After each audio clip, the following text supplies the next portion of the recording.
All right, it says that we are live right now. I need to double check and make sure that everything is working before we get started, everyone. On Twitch, we are good. And on YouTube, we are going good. All right. It says right now we have 0 viewers. Okay, now that's starting to read viewers.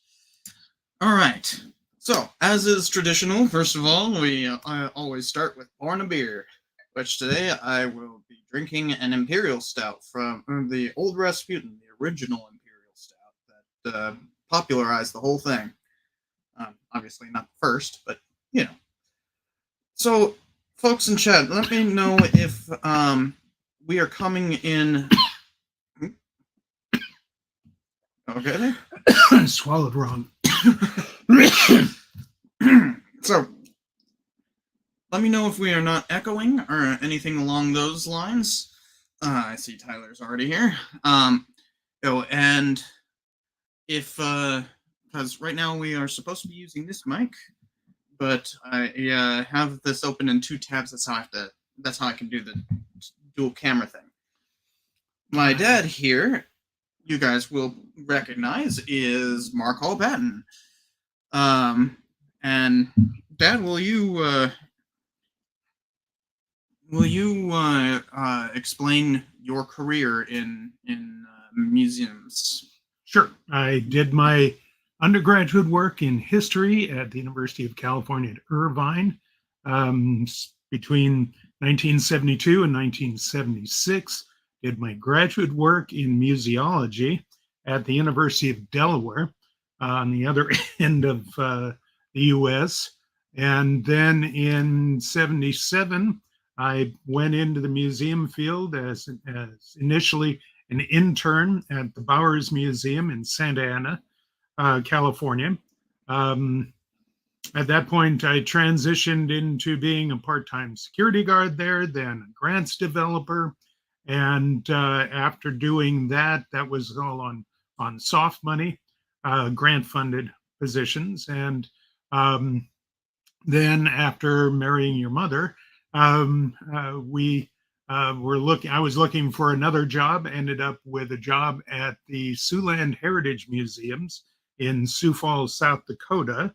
And we were there for a few years. And then that was also soft money, and that job ran out. So we moved back to California. At that point, I was looking for work. I ended up doing the first exhibit on the history of women in Los Angeles for the LA City Commission on the Status of Women. Did other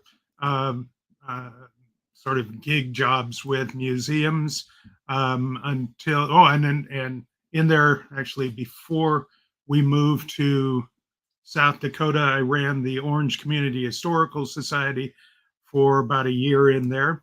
Then I ended up founding the Anaheim Museum in Anaheim, California. Did that for a year and a half, and moved to becoming initially the curator and then the director of the San Luis Obispo County Museum System. We were there for 8 years. And then I was tapped to move to where we are now in Clark County, Nevada, where I created what is now the Howard W. Cannon Aviation Museum. And then in 2007, I took over the rest of the Clark County Museum system and finished up my career running which includes well, and I'm getting there. You don't have to prompt me. I've done this a few times, son. Yeah. And ended up finishing up my career running the Clark County Museum, the Howard W. Cannon Aviation Museum, and the Searchlight Museum. And during that time, also, we started an outreach exhibit in the Moapa Valley. So with a staff of 4 full-time people and 12 part-time people, we ran museums in 5 locations with a 6th outreach throughout Clark County, which is not bad. I had a superb staff And then during that time in 2009, I got involved with television, ended up with Pawn Stars, and in the long run, 35 other shows as part of the outreach that I did through the museum, and I've continued to do after I was retired. During my time in the field, I served on the boards of the Western Museums Association, the Nevada Association of Museums, where I was president twice and vice president, a whole bunch of stuff there. I've been a museum assessment program reviewer for museums all over the US. I have spoken numerous times at museum conferences and all kinds of different things. Sorry, I do that. I am someone who speaks with his hands. Yeah, it's just so weird. Thing is, we are actually just sitting across the table from each other. So like literally, I'm just on the other side of this camera. So this is just the family kitchen, well, dining room, I guess. Yeah. And yes, we have books at the dining room. We have books everywhere. It is just there are only about 20,000 in the house itself. Only. So you retired in was it last year? 2001, 2 years ago. Oh, 2021. Yeah. Yeah, 2020. Well, it's a pandemic makes everything just blur together. We've all lost a couple of years in there somewhere. But presided over some pretty key changes in the field as well, not just in terms of your museum specifically, but as the museum field has further professionalized and further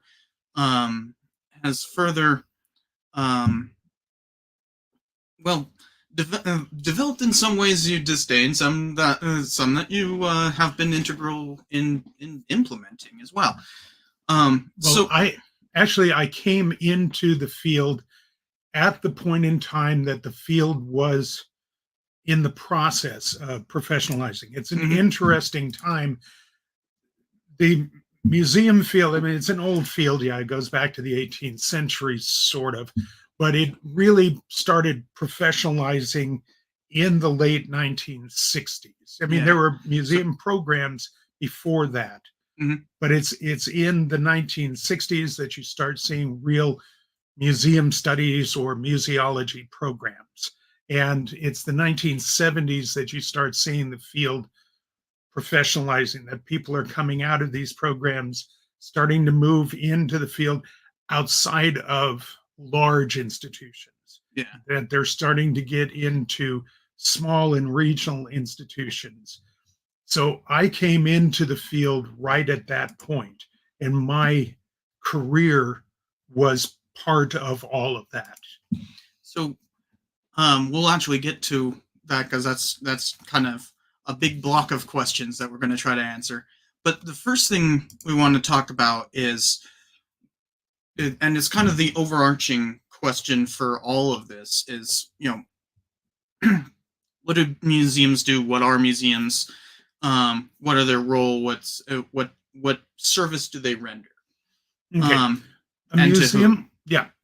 The easiest way to describe a museum is it's an institution which collects, preserves, exhibits, and interprets physical items, artifacts. Now, I'm in this case, it's easiest to understand that my entire career has been in basically the history, regional history, local history field. Is Powers a history museum? Yes, it's history, ethnography, art as well. Yeah. But yeah, it started out as a history museum, and it's one of those history museums that, in some respect, transition more towards art because it thought that the upper staff thought art was more enticing for big money. So if you went more for art, you would get big money coming into it. And there was more ethnography there because they brought in some ethnography curators. But there were some issues there. So there are museums that don't primarily specialize in artifacts, then there's Well, they're still artifacts. A piece of art is an artifact, well, I mean, but it's a different type. because Well, ethnography, you're still dealing with artifacts. Yeah, in every case, that's the thing. It's just what type of artifact are you focusing on? So, and even with dealing with local history museums, the ones that I have run, we've always been dealing with artifacts, but we've had ethnographic collections because we've had collections dealing with the uh, local, whatever tribe was local to that area, Indian collections, say Native American if you want. Actually, if you survey Indian groups, most of them would rather be called Indian yeah. or the name of the tribe itself. Yep. They don't want to be called Native Americans because anybody who's born here is a Native American. Yeah. But that's a whole different discussion. Yeah. But I've had this discussion with people over the years. Oh yeah, comes up on the channel plenty. Yeah, I'm sure. But so you're still dealing with artifacts, but just to make it clear, I've normally dealt with what would be considered, history, sort of ethnography, a little bit of art, but normally art if it's related to the local area, local artists, or art that are images of the local area. I have not run an art museum. I've never been interested. That's not my skill set. Yeah. Now, could I do that? Obviously, I understand the technology of a museum. That's what I've always done. And so that any museum I walk into, I look at it, I understand it. That's the business that I understand. But that's what museums do. Now, what do they do for the community? The way I quickly explain it is they hold the physical memories of the community. It's a sort of a simplistic way of saying it, but it's a very real way. Mm-hmm. People can hold those memories themselves. We all hold our own physical memories, the stuff that we have from our own background that we hold on to. If we're somebody that has something from our childhood, a toy that we played with as a kid, a stuffed animal from our childhood that we remember and we still have as an adult.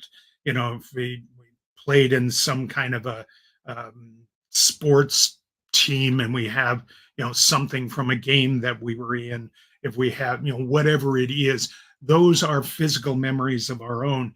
But communities need to have their own physical memories. And that's something that a museum can do.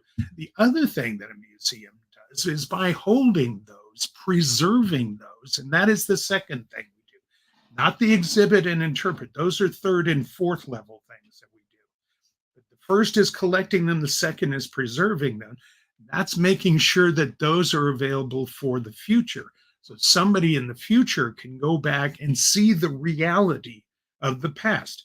There's a thing that people tend to forget. We can always go back and we can see images of the past. And we can read, as historians, as you are, as I am, we read about the past. We study the past.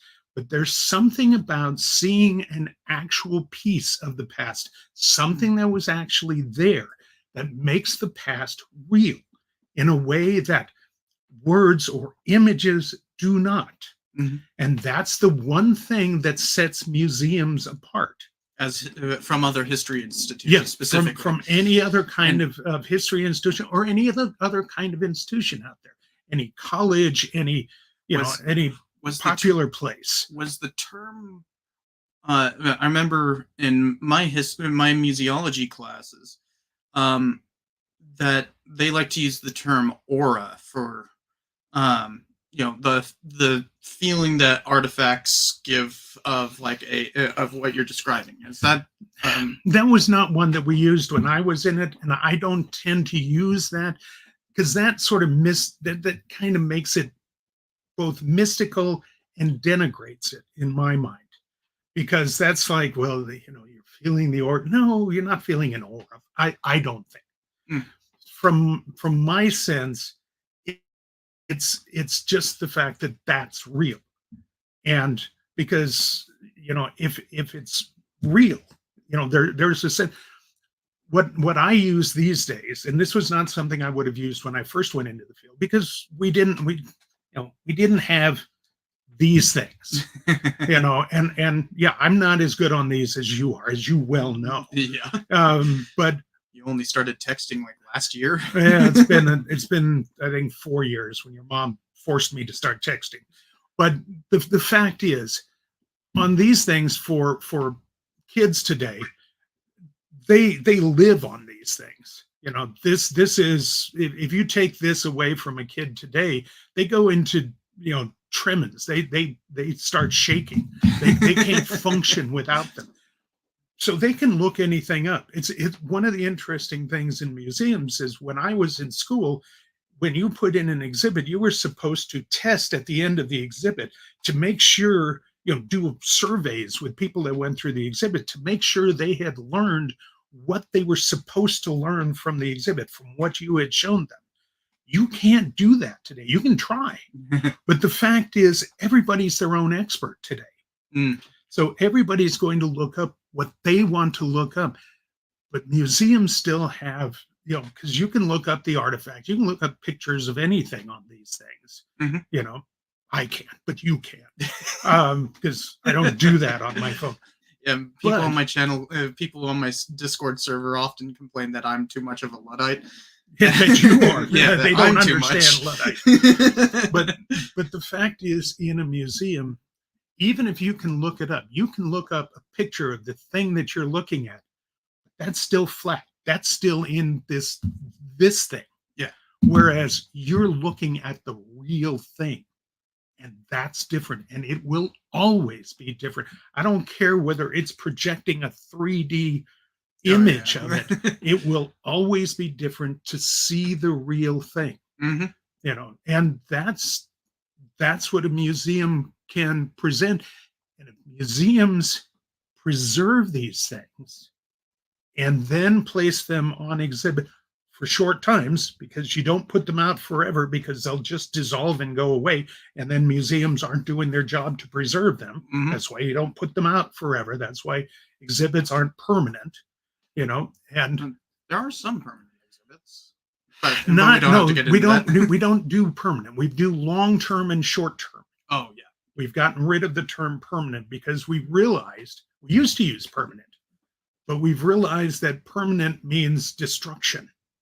Destruction is not what we do if we're doing it right. Now, there are places that do permanent and they're doing it wrong. So that leads us. So I think we've got kind of an idea of like the aspirational values of what museums do. That it's that preservation, and collect, preserve, exhibit, and interpret. Because we do interpret. You don't just put it out there in a box and let them look at it. You explain what it is. You place it in some kind of context. You try to get what the story is about it. You place other like items or what the story is there, but you understand that you don't control that story. The viewer is part of that story. But you still have text on the like. I remember that terrible scene in Black Panther where one of the characters literally has to call a curator over to what is this thing? Yeah, which is just like, well, there are a few art museums like that, and I hate those art museums. Yeah, but like without interpretation, it's not really doing its job. No, but that's called open storage. there is a part, but yeah, if you're going to do open storage, you still should say what these things are. If what you're doing is showing a row of Hopi pots, explain what these are. Exactly. And I saw, it was a little bit far back. So Dave A here has a master's and is like trying to break into the field. Okay. That's yes. And I've talked to a lot of folks that are doing that. I've mentored a lot of people in the field. And one that's one of the best ways to get into the field is to intern. Basically intern, and you can always volunteer. But It's yes, and but it's unfortunate, but find a place, volunteer, get some experience. The degree is good, but the degree is not the same as actually having hands-on experience. mhm, The reality is you have to, exactly. you have to have the hands-on experience. The Unfortunately, a lot of people that teach classes, especially in museology, haven't been in a museum Or to haven't actually work there. or haven't been in one in like over a decade. Yeah. Right. But also, I kind of wanted to use this question as this point as a transition because it's also part of the reason why um, you've had such a long career in museology is that you kind of grew your career grew alongside the field itself. And so now that we have kind of an idea of what uh, museums kind of do, we'll return to that first question at the end because I think that's like overarching what we're trying to do here. Mhm. Explain the importance of museums, right? Yep. But I wanted to talk about the development of the field, and this is also important for folks like Dave A here, um, who um, who have trouble getting into the field and are wondering why. Um, Partially because, yeah, you need to do a lot of volunteer work. Sometimes, you're expecting a particular salary, especially after you have a graduate degree, and then are being offered basically minimum wage. Yep. Um, Yep. but understanding how the field itself developed will also give a clue as to how that predicament arose. So our next batch of questions, and just first one is, how did the field development, like, how is it interrelated with other types? How are history museums interrelated with other types of museums? And we'll get into the more institutional stuff after we answer those. Okay. The field the field developed in a couple of different ways. You had the higher end part of the field, which normally is what you're told about when you're getting your graduate degree. Stuff And like the Smithsonian. The Smithsonian, the regional and state museums, those sorts of things. Then you have the volunteer started museums, the community museums, the house museums, those kinds of museums, a lot of county museums. Those were normally started by little volunteer groups who love their communities, love their history, wanted to see it preserved, didn't have any money, but did their darndest, did fundraisers, did everything they could to try to, preserve some kind of a local building, brought in donations of artifacts. By the way, if you ever start a museum, don't ever worry about the artifacts. Those will be flooding into you. The money to keep the doors open, the money to pay your electric bill and your water bill and all of that will never flood in. That is always the hard part. Mm-hmm. And I've done this. I mean, I've done the fundraising and that. Well, that's part of your job as a director. Absolutely. Was. Yeah, but I did that. For those who know me from the television show, I have never been paid for the television show. All of that money has gone to the museum, even though it didn't have to. I couldn't be paid because I was a county employee. But even though I'm retired now, I still give it to the museum just because I don't need it. It goes to the museum because I want it to go there. Anyways, that's an aside. And I mean, well, also on that, it was part of the reason why you continued with the show and everything was for the museum. It's often forgotten that there's people who in the comments who are just going like, "He's your dad," kind of thing, and I get that. Yeah. Literally every post that includes something about you, I get somebody going like, "He's your dad." Oh yeah, I know. Yeah. But like, yes, beard of knowledge. There's a gift from one of the folks on the show, but but it always had that.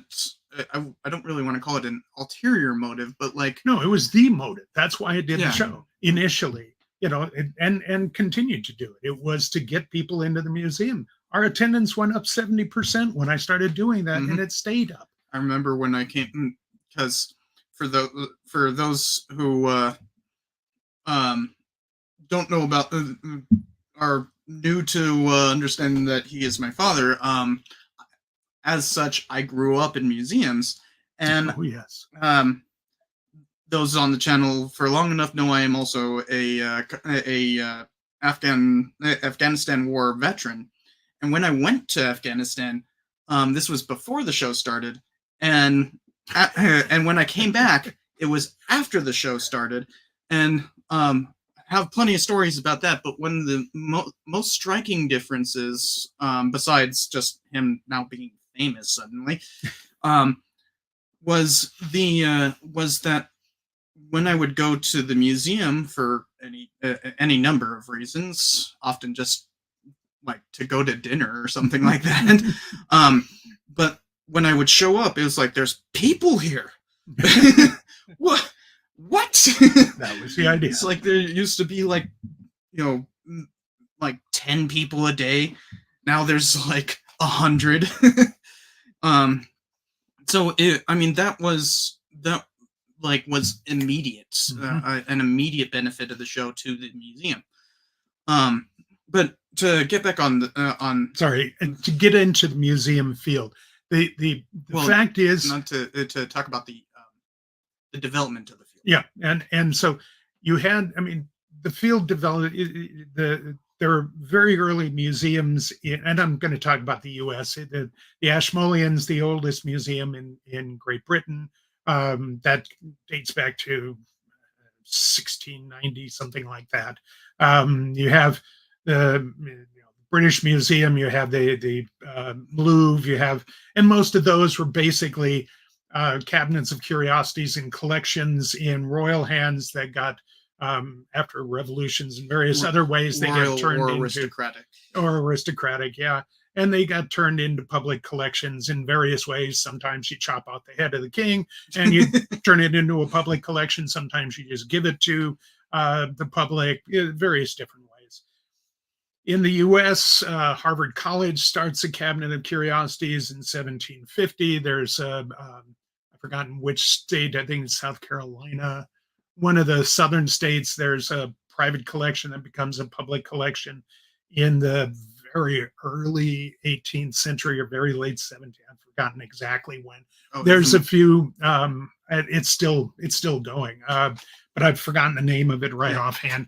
I think what everybody thinks of as like the first American museum is the Peel Museum. Well, that's actually later, but that was actually a private collection, and Charles Wilson Peel puts that together, calls it the Peel Museum. It becomes the Philadelphia Museum. He calls it Peel's American Museum, and it eventually goes out of business because he sets it up as a for-profit museum.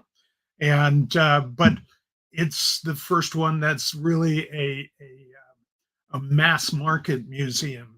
P.T. Barnum has his museum, and that sort of thing. We don't have the kinds of museums that we think of today, though there are a few, and at least one of them is still going. I've forgotten what state in the South. I'm sorry, I don't remember all the details on them right offhand.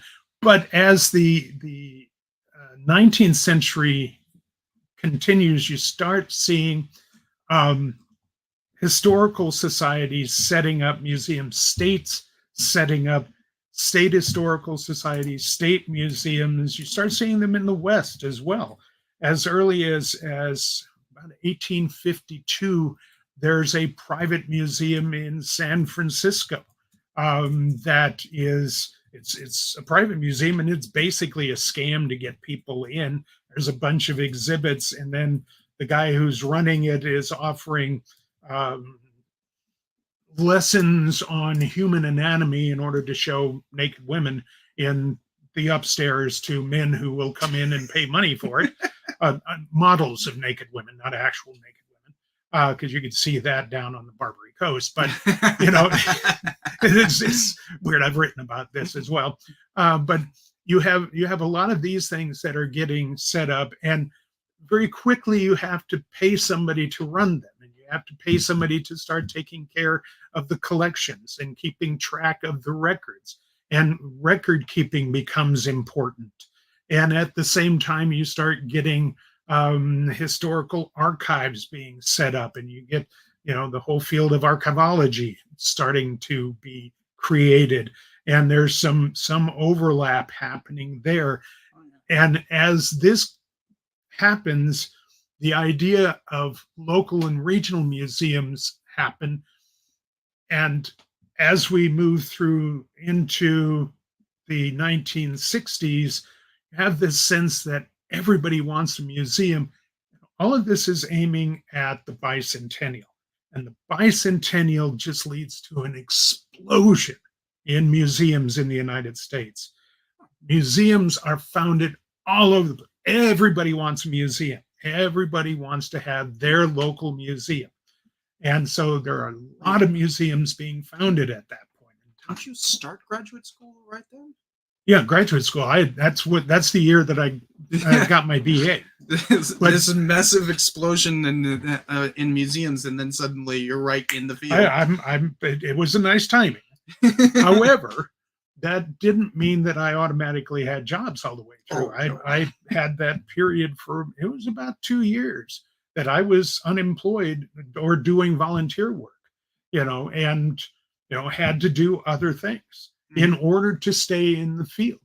You know, it's not an automatic. Now, some people have been lucky and they've been able to skate through and do all right. More power to them. You know, I didn't get to do that. But when I started in the field, the first job I had, I was paid $100 a week. And that's 1977. You know, what that equates out to. it's $1.25 an hour. I can look up $1.25 in 1977. 1977. That was 40-hour work week. It was my first internship, and that was at the Bowers. And the whole thing was, the field was and still isn't a well remunerated field until that says that it was $6.37 an hour in today's money. Yeah, it was not much. That is very low. Yeah, that was for 3 months worth of work. That was my first job, was a 3-month internship at Bowers Museum. And the job I just applied for is $40 an hour. Yeah, no, it's actually really good pay though. Yeah, it is. But it was entree, and that's all I wanted. You know, I wanted to be in the field, and I was willing to do that to get into the field. And leftist jester, it was California. Yes, this was in Santa Ana, California. Yeah, the museum's still there. The Bowers Museum.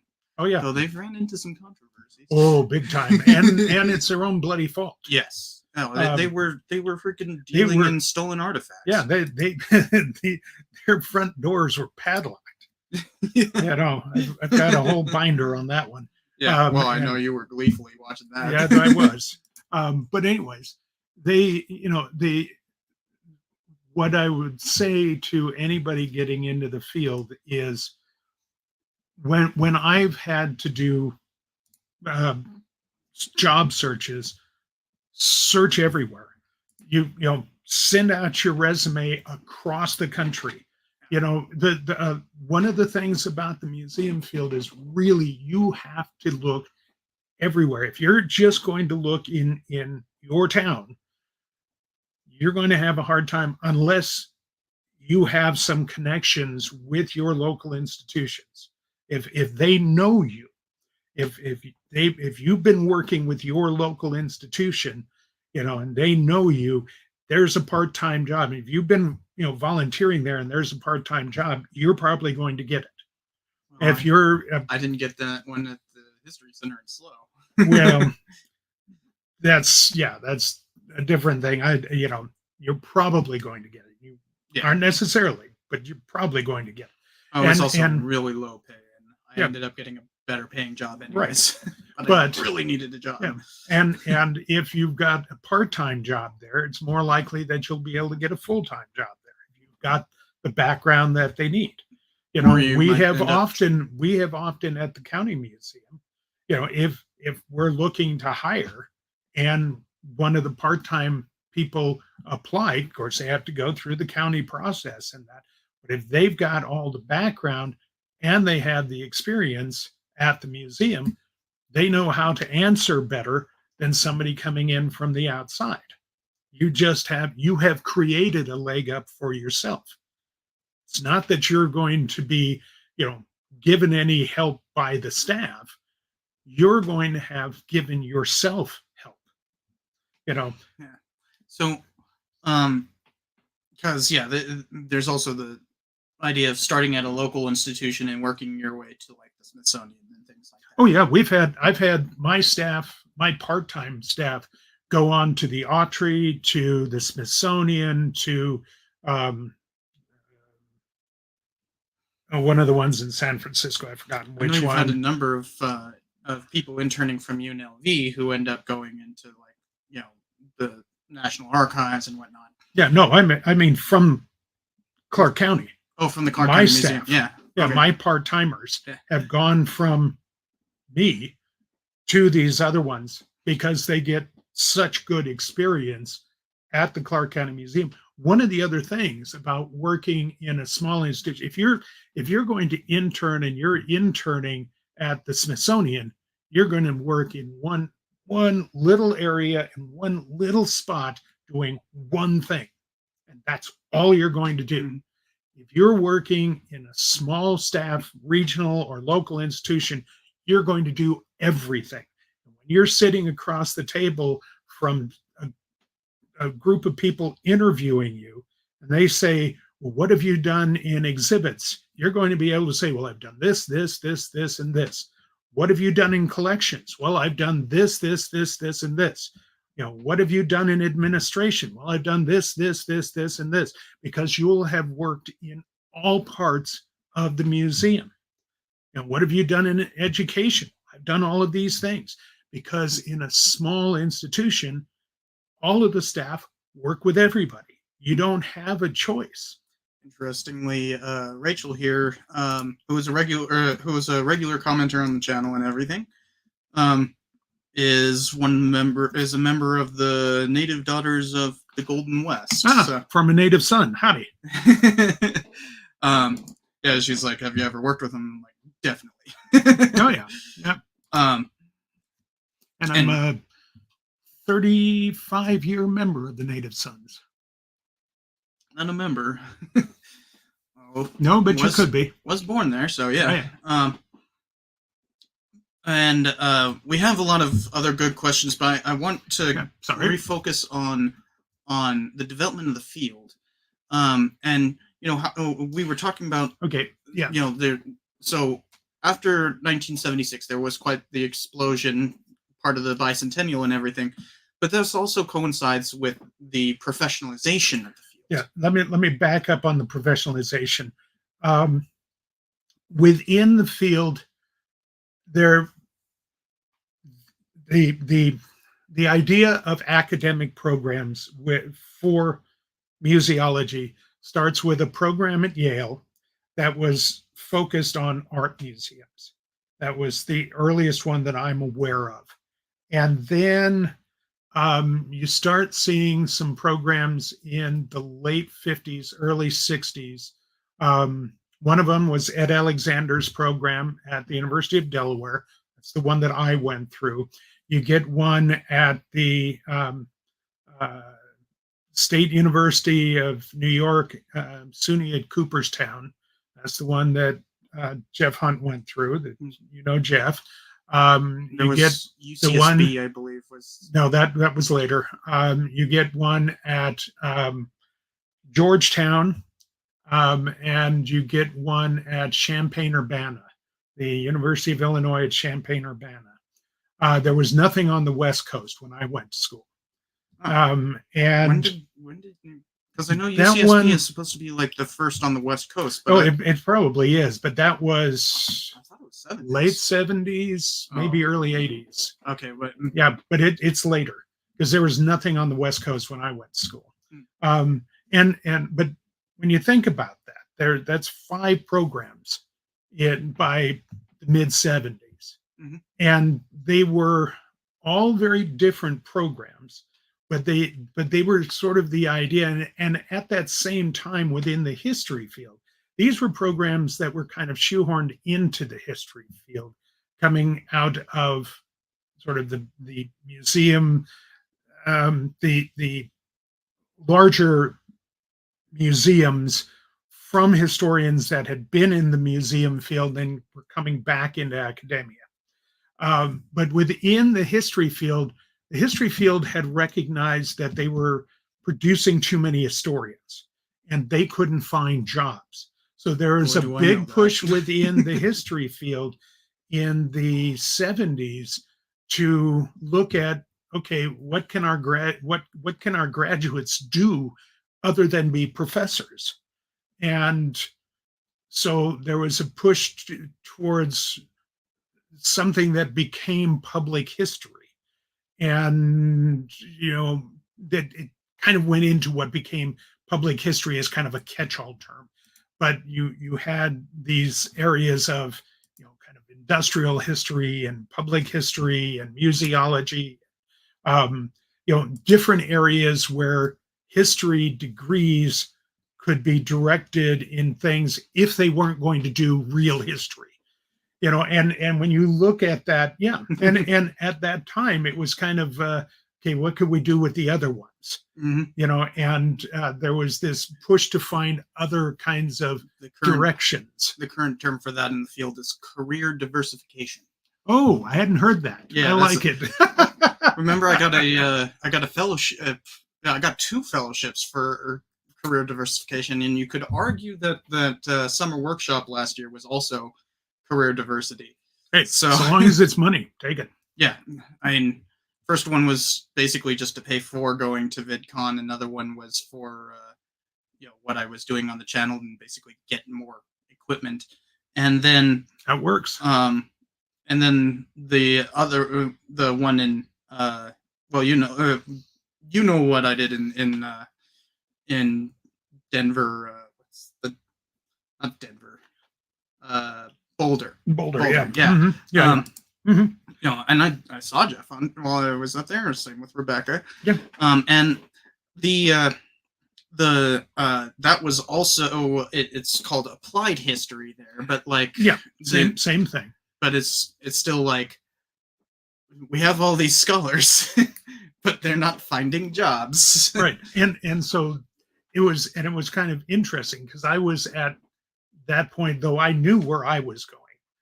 When I got my BA, it was kind of an interesting thing. I didn't know that there was a museology field out there when I was in my senior year. I was just going into my senior year at UCI, and I went into a professor's office and chatted with him. He'd put an exhibit up actually on the history floor, and I'd never taken a class from him, but I went in to tell him I liked the exhibit. It was about the Hindenburg, the airship. Mm-hmm. And I just was chatting with him, and he said, sit down. Okay, what's your major? I said, history. What year are you in? Well, this is my senior year. Oh, what are you going to do with it? And I said, well, I was thinking about maybe going into military history because all the branches of the military had historians. He said, oh, one of my former students runs that program for all the branches. You need a PhD from a name university. I said, well, my second choice, because I had no interest in getting a PhD. And I said, I've always been interested in museum work. And he said, oh, nobody's ever said that to me. Hang on. He did that standard professor thing of opening the bottom drawer of his desk and rattling around in there and pulling out this packet from Delaware and saying, you might be interested in this program, and handing it to me. And I looked at it and said, that's cool. And applied and got in and ended up at the University of Delaware, and the rest, as they say, is history. But yes, hey, you got to use it when you can. But, that whole thing, that worked out for me. But it was one of those things that if that packet hadn't gotten to him, Yeah. you know. I mean, interestingly, it's still generally frowned upon in the history profession that to direct people towards the museum field, because it's like, well, we're academics and we do academic things. Right. As if there's no history in museums. Excuse me? Yeah. You know, like it's like I just applied to be the basically at the cultural commission for New Mexico, and I just applied for that as one to be one of their historians. Yeah. And like this was sent to me by my professor, but like this was kind of a, oh, this sounds like something you can do, but like they hadn't sent it out to all the other PhDs. Hey, that's fine. And it's like, I mean, I appreciate not having to compete, but well, it's there's also this weird sense that somehow if you're in a museum, you're not doing history. It's like, what do you think you do with every exhibit? That's actually one of the later questions is, and we can jump around on the questions. Oh yeah, I mean, every exhibit that we do, you have to do research for it. It's also like an exhibit is a publication. Yeah, like it's a publication in labels, in artifacts chosen, in in how they're laid out. Interpretation. Right. And you have to think about things that you would never think about in a book, where you have to look at a case and say, what are you saying in the 15 seconds that you normally get out of a visitor? If they glance at that case, what are they getting out of how you set those artifacts in there? What did you just teach them? Yeah. If you put, one of my standards is, if you're teaching them about ranch life, but you're setting out artifacts as if they're artworks, are you teaching them that this was something that somebody worked with? Or is this a piece of art? Yeah. Well, it's not art, it's work. It's a tool. I remember when I was designing the brand exhibit, and they're talking about like how we can set the brands on the side, because I mean these they're wrought iron. You can have visitors touch it all you want. Yeah. You don't really have to worry about the hand grease on them and everything. The oils in your fingers. Like your skin. It would require. We calculated it out that it would require wiping them down once a week if there were 100 people using it a day, which you're not going to have at the Dana Adobe. Yeah, no way. When you were doing this. Yeah, you'd be lucky if you get 10. Mm-hmm. But that just meant like go there with a Kleenex and and that's it. But they wanted to just put it on a rack and like have the brands facing outward so that you could see the thing, and I'm just like, no, put it in a bucket and have them stab a batch of sand, like then they get to do the act of branding and like put like some, I don't know, we had a whole plan about making it look like a fire in the bucket, but it was like tissue paper. They didn't actually do that when they made the exhibit, but they did do take it over and put it in the sand so that so they could see the mark that they had made. Yeah, exactly. And it was like that's a good. I like that. Yeah, well, I grew up in museums. Yeah, I know. I think it's also like, and this kind of relates to another question, but we will get back to this whole thing about like if we'll be jumping around a lot, guys. But there was this sense that I got that my experience of growing up in them is that I suddenly cared about like what kids were doing. Yeah. And this goes back to this larger thing about how the museum field developed, is that there are other types of museums, like children's museums especially, but you had well, you have to remember art that museums, children's museums, anthropology museums, science museums, and history museums, right? That's like the main division. And yeah, And there used to be industrial museums. That was a big thing. But when you think of the very earliest museums, say the British Museum, the only way you got into the British Museum is if you had a recommendation to be allowed in there. Then you got a ticket. You had to get you were only they only allowed through, I think, 4 people at a time. You had to go through with a curator. It was only at specific times. You had to be dressed correctly. I mean, it was not a public institution as we think of today. When I was first in the field, and that children were seen as somebody that you did tours for. You didn't just allow through the museum. Now, when I was growing up, I loved museums. The other thing that I should always point out is I was always a geek. I loved museums from the first time I ever went through one. When I was 12, 13, I used to walk from your grandmother's house where I grew up down to the Bowers Museum. It was a 5-mile walk. I would walk there, spend a few hours going through the museum. It was free then. I think all museums should be free. That's me.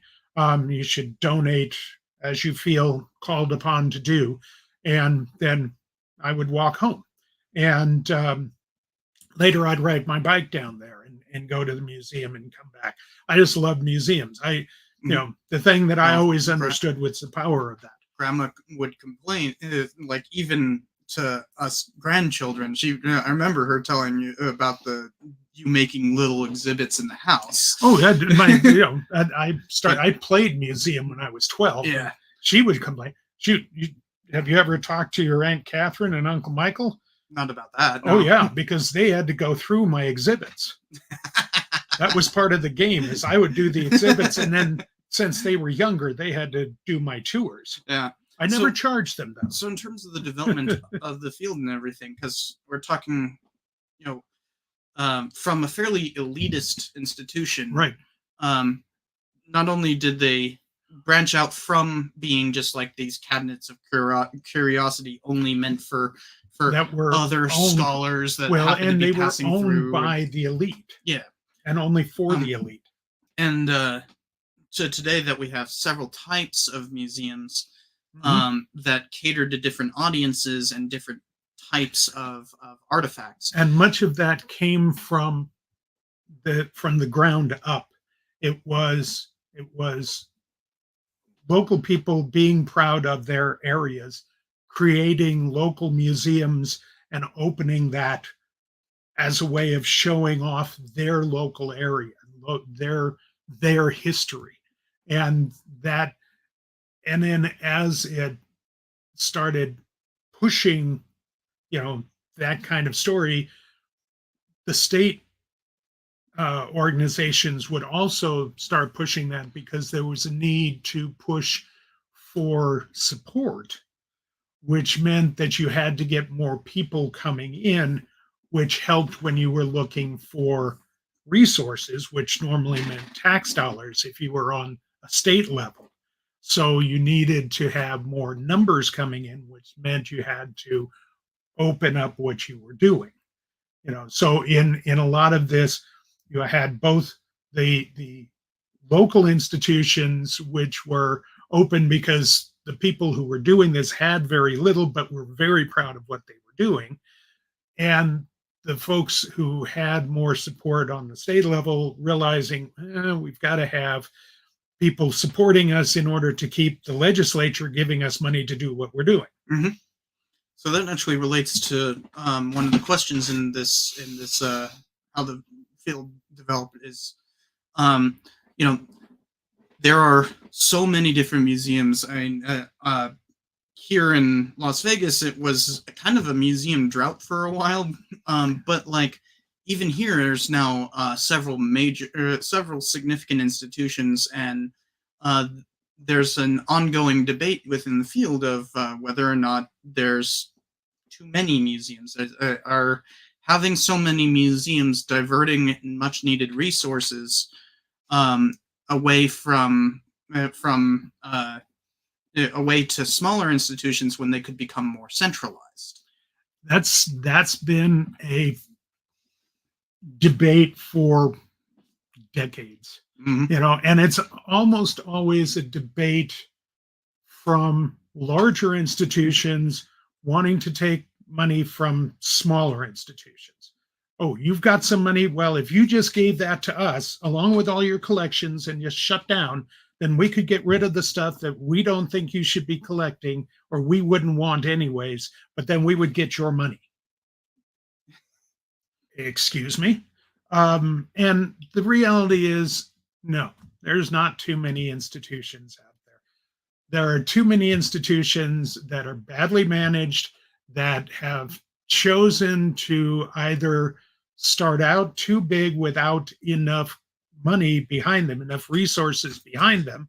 And Tyler says, um, clearly Cypher is a big fan of Zach Bagans' Haunted Museum. That's not a museum. That's just we'll get to an that. attraction that's masquerading.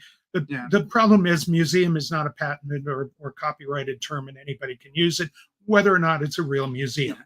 But we're talking about actual museums. Right. And we'll get to like what yeah. qualifies as actual museums. Right. But in terms of whether there are too many, no. The reality is museums will survive if they have the support that they need. If they don't, they will go under. That's the reality of it. Yeah. There are probably 20 museums in the Vegas Valley, some very small, some large. Some large ones have gone under. You're not counting like the one in the Henderson airport as a separate museum from the... No. But there's the Hispanic Museum, there's the African American Museum, there's little tiny ones that you don't even know about. Yeah. I didn't know about those two. Right. And those, the Hispanic Museum has been hanging on and hanging on. It's hanging on. African American Museum, it hasn't been open for a while. I'm hoping it is able to reopen, but we'll see. I mean, there's other museums that have gone under in the Vegas Valley. Oh yeah, I mean, there's that Veterans Museum, for instance. Oh yeah, and that was a great example of what shouldn't exist, and was a particular individual that did that. But the problem is we also had two major institutions, the Hermitage and the Guggenheim, that put branches in Las Vegas, and they only did it because they thought that they could make money with their branches here and take the money out. I mean, it was almost like the mob coming in here. Not saying either of them are the mob by any means, but they put their but they put branches here, figuring that people would pay big dollars to go and see whatever exhibit they chose to put in there, and they could ship that money back to their home institution. Doesn't work. Who comes to the Strip to see an exhibit from the Hermitage? Sorry, doesn't work that way. However, an institution like mine, like the Clark County Museum, which is the oldest one in the valley, is still doing fine and still continuing to expand. Yeah. All right, and it's not one that's highly overfunded. No. But it's doing fine for that new facility. We got it, and it took a mass shooting to really get it. Yeah, and that's not why I would have wanted to get it, but I'll use whatever I have to. But we got it, and it's a storage building. Is what we're talking about out there. But it's a really cool storage building. Beautiful, but only a museum geek like myself would just be. Well, all of the staff would just. But it's multiple climate control. Oh yeah, and the entire thing is rolling shelves. It's 4,000 feet of rolling shelves. But it's something that took me 14 years to get, but we got it. One also takes a very long range view in a museum, because you are preserving for the future, not next month, not next year, not 20 years from now. Centuries beyond your time there. That's the reality. You're looking towards centuries ahead. So that's also the concern with having so many institutions is that like several go under, right? And that is a very real loss to the community. Mhm. And I want to kind of shift this towards another one of the questions. Is more like what is a museum and what counts? Because for instance, I had somebody get really offended in my museum lies episode that I was gatekeeping the definition of museums, and I know that's stupid, especially when you have to have professional standards in order to have a profession. But the why are museums required to be a non-profit? Like, why is that Baggins BS not a museum? It's an attraction. Mm-hmm. It's a fine attraction. Got no problem with it, but it's an attraction. A museum is a nonprofit or not-for-profit institution. It's a 501c3 or a 170A1. If you don't know what a 170A1 is, that's a governmental institution. It's another part of the tax code. It is an institution that has set hours, that is open to the public. That's important as well. These are all parts of what makes it a museum. The whole point is that you don't own the collections. All of the institutions that I ran, I didn't own the collections. None of my staff owned the collections. That's the whole point. We were only there as professionals to manage these, to care for these, do what we were supposed to do with them in terms of the care and conservation of them, to make sure that as we created the exhibits, put them on display, interpreted them, and then put them back into storage, maintained all the records of them, all of that sort of thing. We did our jobs, then we moved on. They were owned, the collections are owned in effect by the people of the community, whether it's the city or the county or the state or the entire country. I know you don't like the term, but essentially the stakeholders. Yeah, but that I know that this. Gets, yeah, that gets. Yeah, and one of the things, lingo, and one of the things that I used to run into, and I actually had this happen to me when I was in South Dakota, is I had somebody come in one day and get in my face, and he was saying, "Well, I live here, so I can tell you what to do, because I pay taxes." Sorry, yeah. and I said, "Because I pay taxes," and I said, "No, you can't, because I pay taxes as well." And he kind of stopped. I said, "No, my job is to do my job. If you don't like what I am doing, you can register a complaint with my boss. That is fine. Or I will listen to what you have to say. That is fine as well. But no, you as an individual don't have the right to order me around. That doesn't count." It's kind of like how a lot of people are kind of attacking education right now, specifically. And I'm not trying to make a different school education, K through 12 education, because museums are a form of education as well. Yes.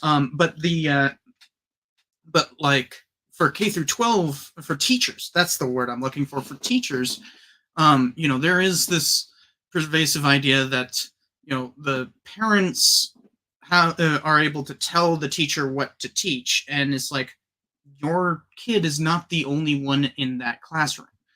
And also the community as a whole has an interest in that kid being taught a wide variety of things. That's why we have public education. It's not so that the kid gets taught what the parents want. It's the kid gets taught what the state wants. Well, and the other part of and this, I don't mean state as in like state level. I mean state as in government. The other part of this, though, and this is the other part that I always believed and always followed with, is that if you have a problem with anything in the exhibit, you can complain. You not just complain, you can ask to speak directly to whoever put together that exhibit.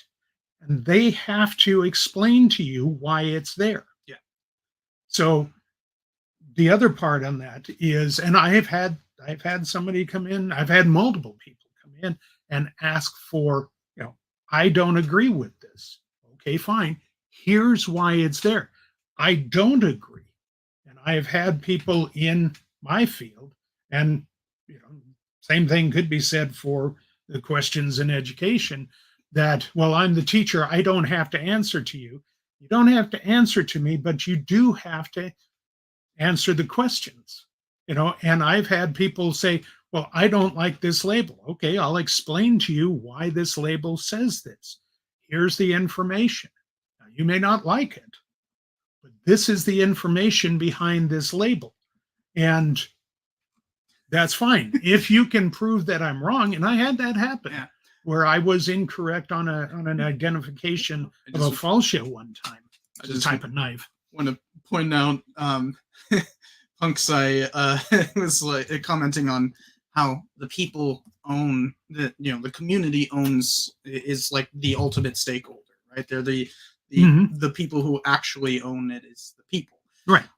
And Punk is like, sounds kind of commie to me. But I mean, if you're just defining communist as communist, but that doesn't really work because that's owned by the state.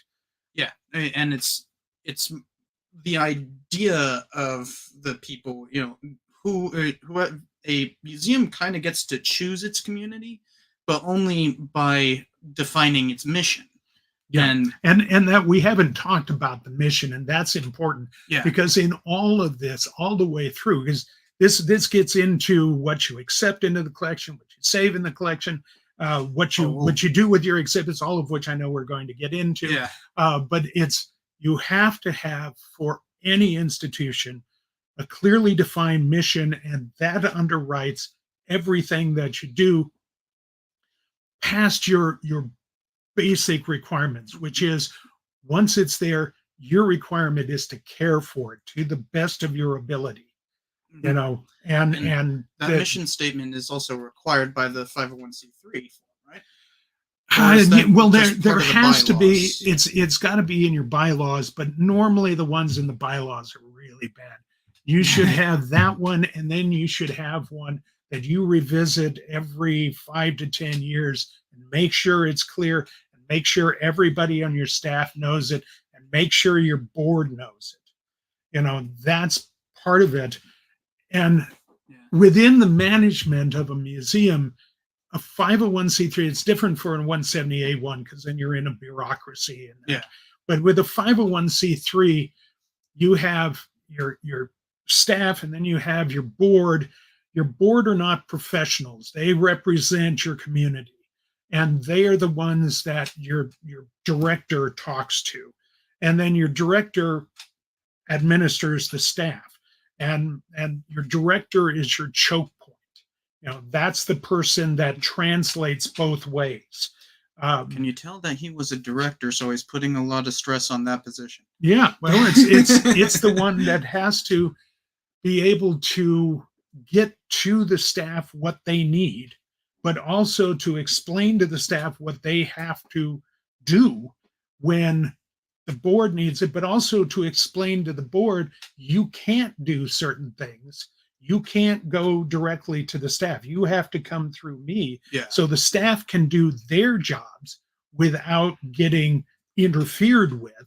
And ideally, a director is also interfacing with like media and public stuff. Or you have somebody that the director is directing to interface if the director isn't good at it. Yeah, because you have directors that are not good at it. But for instance, the thumbnail to this live stream, for those who saw it, and they saw a younger picture of you. It was you in front of the Anaheim Museum.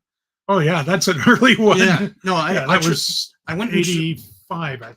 I went and tried to find the earliest publication about you, and that happened to have a picture of it, and it's like, well, that's that was after you had worked at in South Dakota, but that one had like a picture of you in front of the museum, so it was like, that one.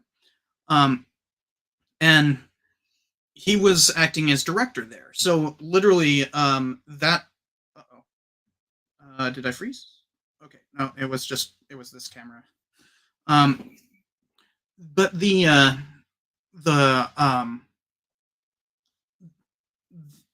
you were also acting as like the public relations person in that photo. So I was the only staff person. I had a yeah.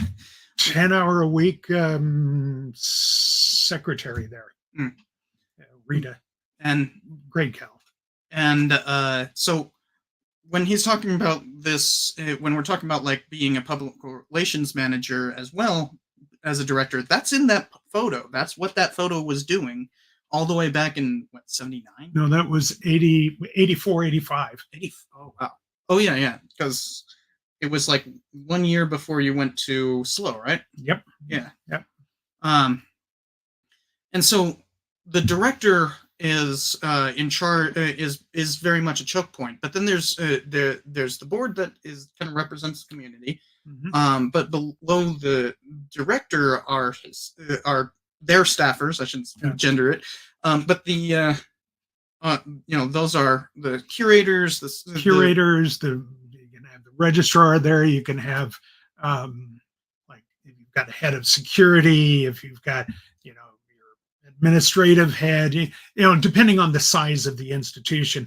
Basically, whoever's over the head of whatever departments you have, that's who answers, depending on the size of your staff. Now, at Clark County, basically all the full-time staff, the other three, all answered to me. At one point, you had like 7, right? Well, yeah, when I first started, it took over the other museums. Steadily downsized the entire time. Well, that was in 2008. The recession, really yeah.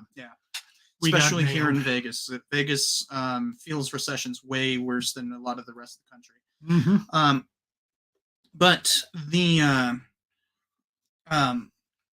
so now we're talking about like the structure of a museum, and its organizational structure. So that runs into that there are institutional standards, and there's a lot of competing groups in terms of that. You've got the AHA, the SLH, the American Historical Association, the American Association of State and Local History. For state and local history. Thank you. Mm-hmm. You American have the Alliance of Museums and the National Council on Public History. Am I forgetting something else? Oh, there's regional ones, there's state ones, and the state ones aren't part of AAM. The regional ones may or may not be. There's well, I mean, AASLH is a completely separate organization, but also works pretty heavily with AAM sometimes. Yeah, and then there's the American Association of Art Museums. There's an art museums group that's separate. There's a group for natural history museums that's separate. So there's a bunch of different ones out there. So each one of these have different standards in terms of like what counts as history, what counts as what are good ethics within a museum, and like a lot of these things are argued about constantly, don't get me wrong, but when it comes to setting those kinds of standards, who generally does a museum turn to? Normally, museums normally turn to the standards that are out there within the larger organizations, because they will look at what AM, ASLH, the art museum group, if it's an art museum. Yeah. I'm sure there's children's museums. Yeah, children's museum. Yeah, there is. So they will look at, okay, what standards have they set up for that part of the field, because those are set up by groups of people from those institutions. The ethics are set up by committees of those staff people, those directors or upper management normally. and they debate them for years. They go out to the field, they get commented on. It takes years to come up with one of these Sometimes they statements. don't want to hear any criticism of it. Sometimes, yeah, and then Curator magazine is particularly bad at that. Yeah, well, and then they, 5 or 10 years later, it gets revisited, and then because somebody decides, oh, we never talked about this issue, or we didn't talk about this issue, and hey, have we dealt enough with whatever? So it's quite a hodgepodge of different organizations then. Yeah, but a lot of times standards. What they will try to do, and a lot of times they will talk to each other and say, have we dealt with issues enough that is there a point at which we can bring these together, or do we have enough difference between our types of institutions? Art museums, for example, versus history, natural history, whatever. And in many cases, there are differences. Art museums and natural history museums have very different issues with their collections and how they handle their collections. A lot of times, art museums tend to often have this sense of how do we upgrade our collection? And unfortunately, in my mind, and this is a very personal thing to me, they often have, we've got some new curator who really likes this particular type of art, this particular, I really like Fauvism, and we don't have enough Fauvists in our collection, and I don't even know what that is. Fauvism was about a 3-year period in the early 20th century, and we've only got 4 examples, so let's sell off some surrealism so we can buy 18 more of these. Yeah, and it tends to, and this doesn't happen all the time, but you'll get that kind of decision making happening, which I think is a mistake. But that's me. I think the idea of deaccessioning is a real fraught one, and one that has to be done very cautiously. And so institutions tend to not. You just used a word that a lot of people aren't going to understand. Oh, okay. Deaccessioning is the museum process of removing something legally from a museum collection. To put something into your collection, you accession it. It's a legal process through which you take something in, you agree to take it in, you take it through whatever internal process, whether you have a committee or what kind of a group looks at it and decides, yes, this is something we want for our collection. It then goes into your collections department or collections person. That person puts it through a series of, assigning it a number, describing it, writing down all of the description, putting the number on the artifact, adding that into both the paper record and your computer record, and physically adding it into your collection. Yeah. That's a whole process that you go through with each individual artifact. And one of the key things about that some of you might have not caught there is that it's a legal process. There is actual legal standards. It's not set by any of these professional organizations or anything. That's set by the state. Some states don't have a really good attorney general on that. But the process is one that museum sets up. But once you've done that, that is now owned by the museum, and it's the donation is signed off on by the donor. All rights, if it's done right, if your paperwork is correct, all rights are turned over from the donor to the institution. The donor no longer has any rights to the artifact. All rights are turned over to the institution and thereby to the people, the community in which the museum represents. Right. Yeah. Mm-hmm. And this is a perfect segue to our last bevy of questions, although we'll probably return to a few other ones. That's fine. Yeah. But our last bevy of questions are you know, about collections in general. And in particular, to lead from that, because we're talking about how like a museum kind of deals with all these different professional standards and all that.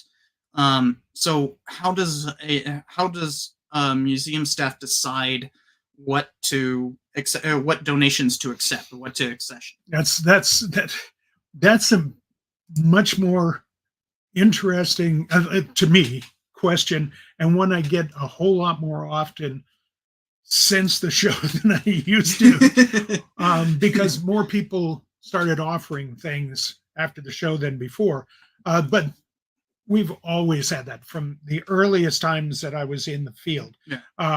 Well, the museum has only limited space, right? Right. So, like, well, and that's one of the questions. Yeah. But basically, number one is, what's your mission? What is it that you're there to do? What's the story you're telling? Why do you exist? So the first thing you have to say, if somebody walks in and says, I've got this artifact, I want to give it to you.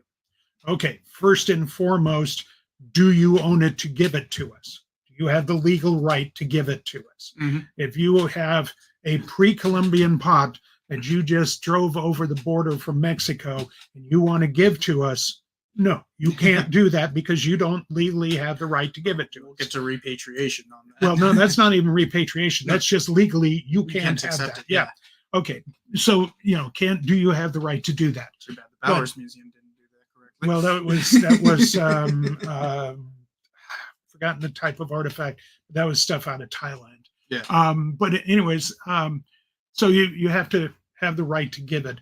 Two, is it something we want? If it's something, for example, that they were offering to the Clark County Museum, our mission was to interpret the history and prehistory of Southern Nevada.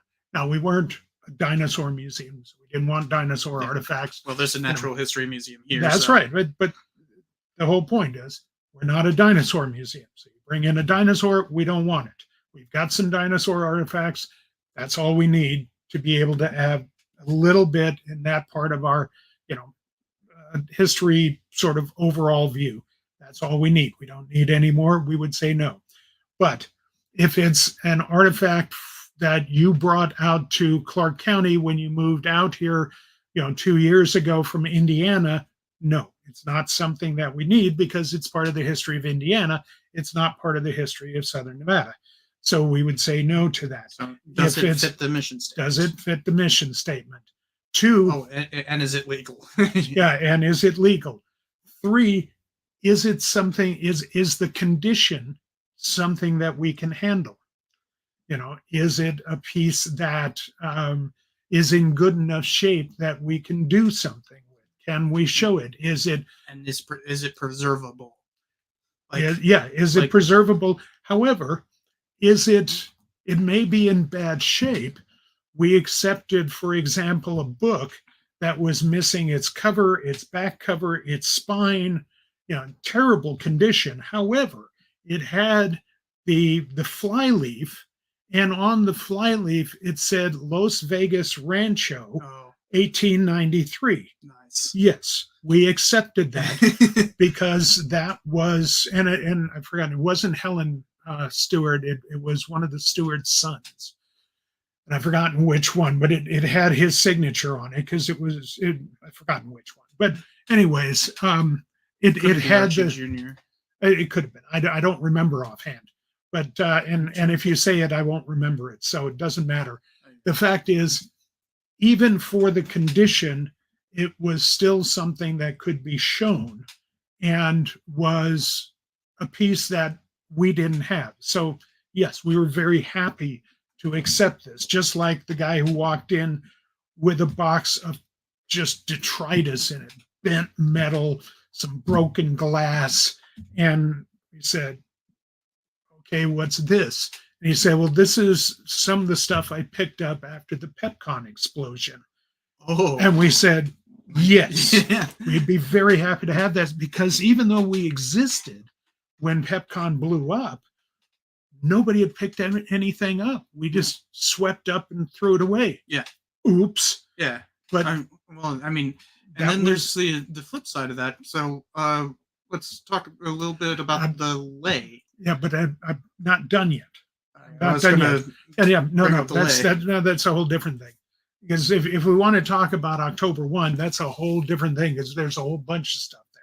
Yeah. Well, That's what I'm saying is yeah, accepting too much stuff.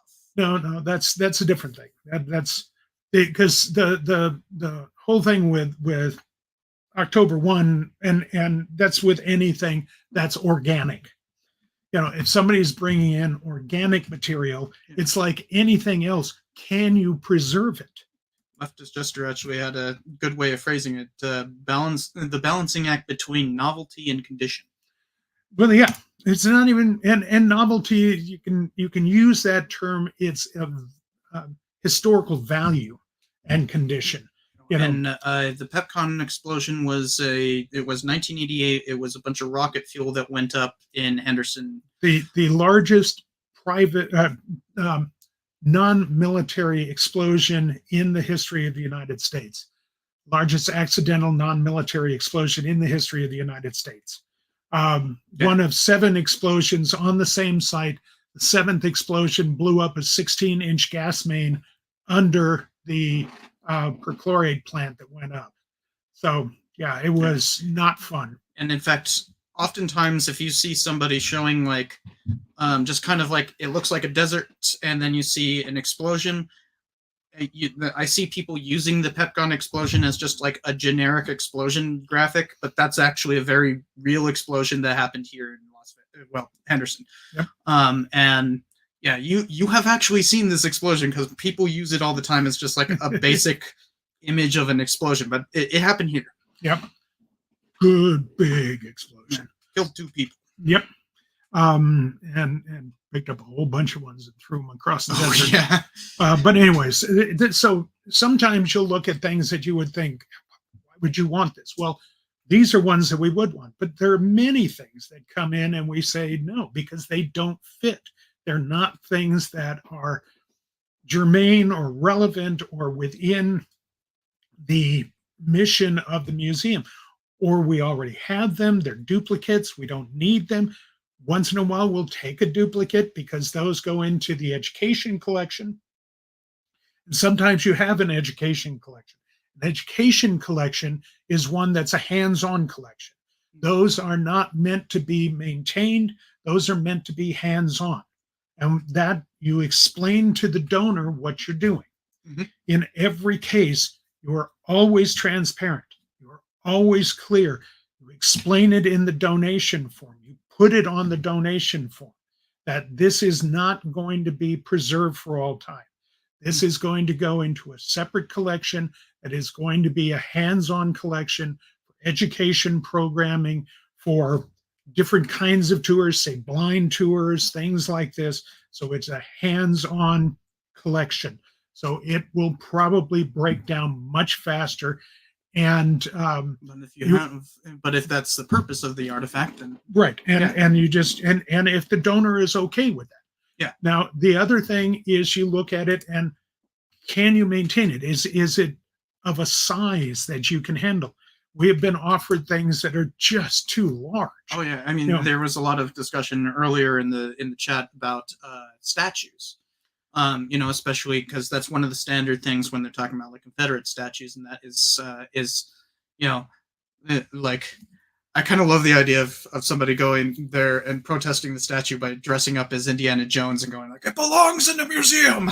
Well, and the fact is you can make a statue garden. Yeah. I love the idea of having like basically because here in Las Vegas we have the Neon Museum, which is basically a graveyard for all the neon signs in from casinos past. As something we wanted to preserve. It's great. A wonderful idea. Mm-hmm. Why don't we do that with statuary?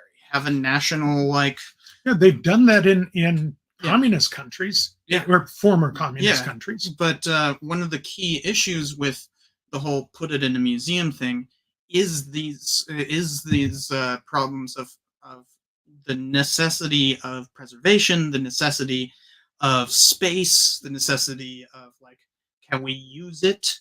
Um, and Well, we did that.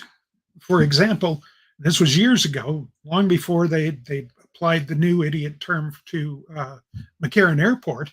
But McCarran, back in 1953, I think, had a bust made of McCarran, and they created a little niche in the airport specifically for that bust.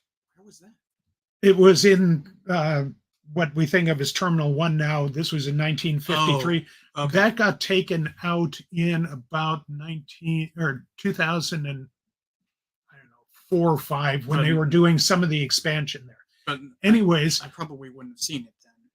You may have, but you wouldn't have noticed it. Anyways, when they took it out, they kept it in a closet somewhere, and at some point they gave it to the Aviation Museum, brought it out to the County Museum, which is where all the collections are, and gave it to me and said, "Here, and I said, "Sure, we'll take it, because it's a part of the history of the airport." So we have McCarran's bust, and we actually have it on display with his chair from the Gold and Silver Pond. But it's like, yeah, we'll take that. That's a part of the history of the airport. We also manage that museum, so that works. We don't take other statues because we don't have any place to put statuary. Mm-hmm. But that one fit with our collections, and it fit your mission statement and everything. Right. Because that's another thing that a lot of this, talk, put it in a museum kind of thing is like, it's not exactly like, a lot of museums can't handle the preservation requirements, don't have the space, and it doesn't really fit their mission. Right. By the way, a interesting question I wanted to quickly answer from Edward Anderson was, do museums typically have disaster prevention procedures?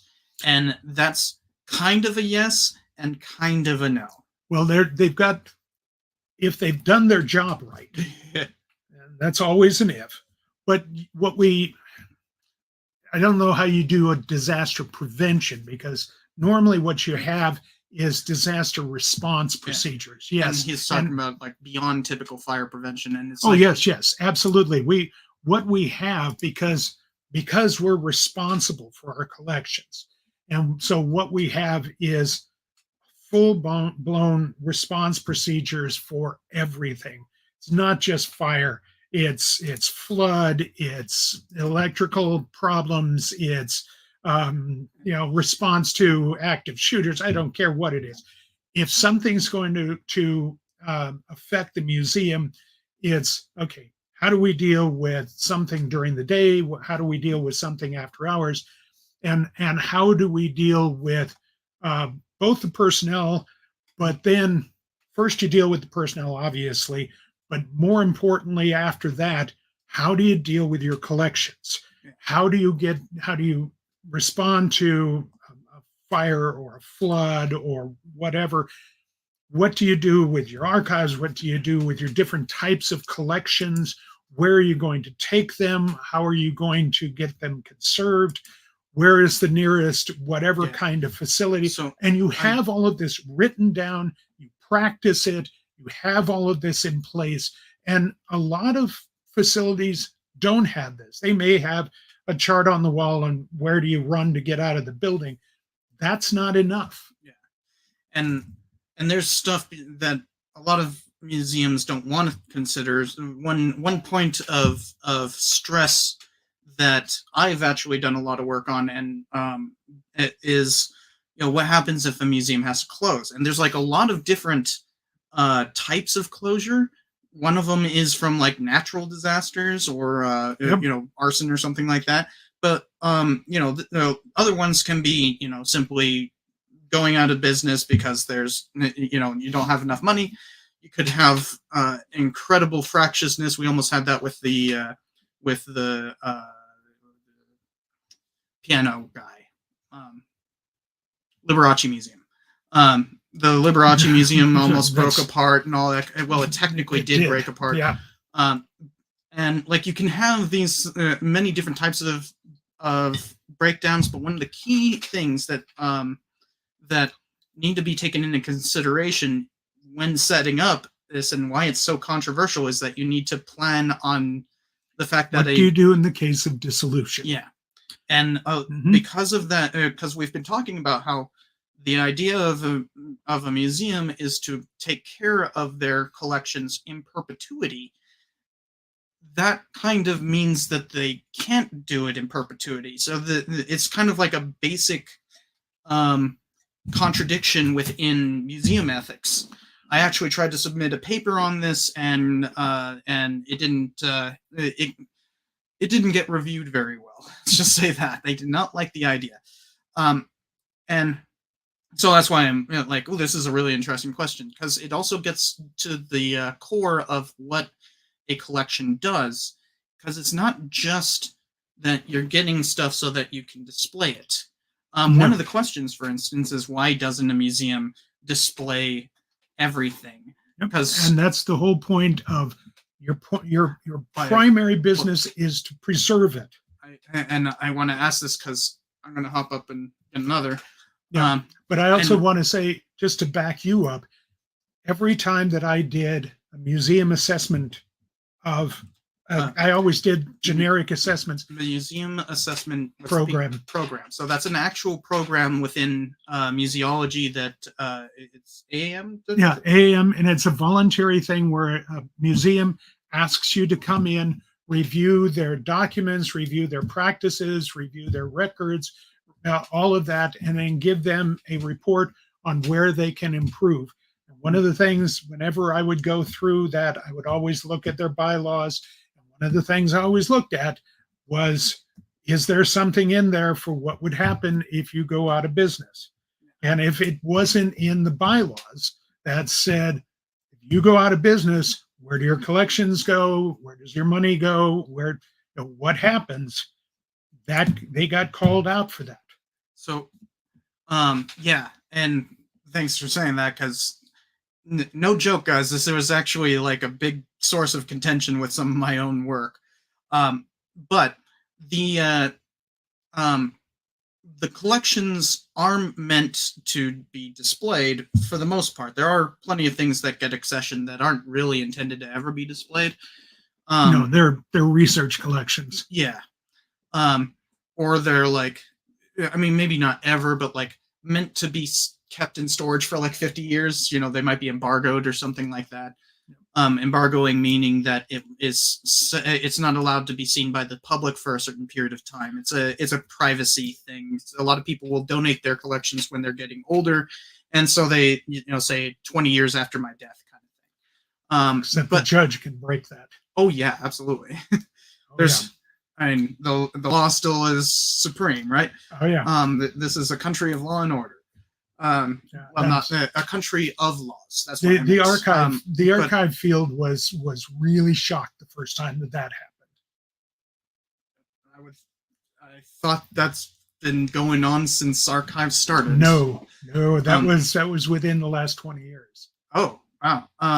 But I also wanted to talk about the not just the act of accessioning, which that's why we're talking about with statues and all these kinds of difficult issues.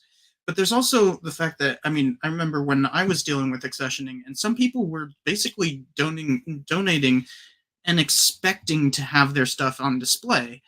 And like they wanted it written into the donation form, and we're like, no, you can't do that. So why is that? And to build further on that,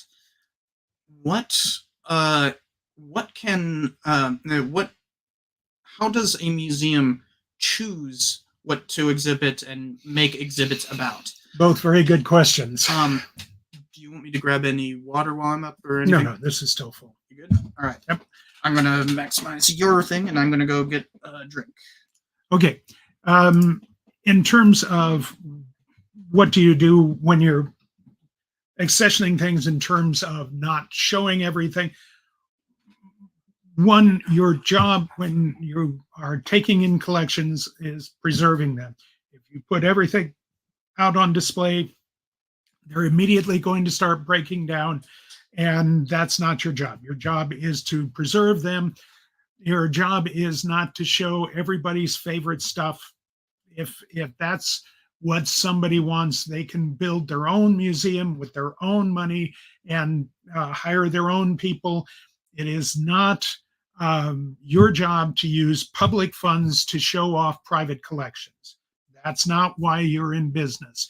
A lot of people don't realize that museums are using public funds, funds other people are donating, and they think, well, I'm giving this stuff to you. Well, all the other stuff you got was given to you as well. That doesn't make anybody's stuff any more valuable or better than anybody else's.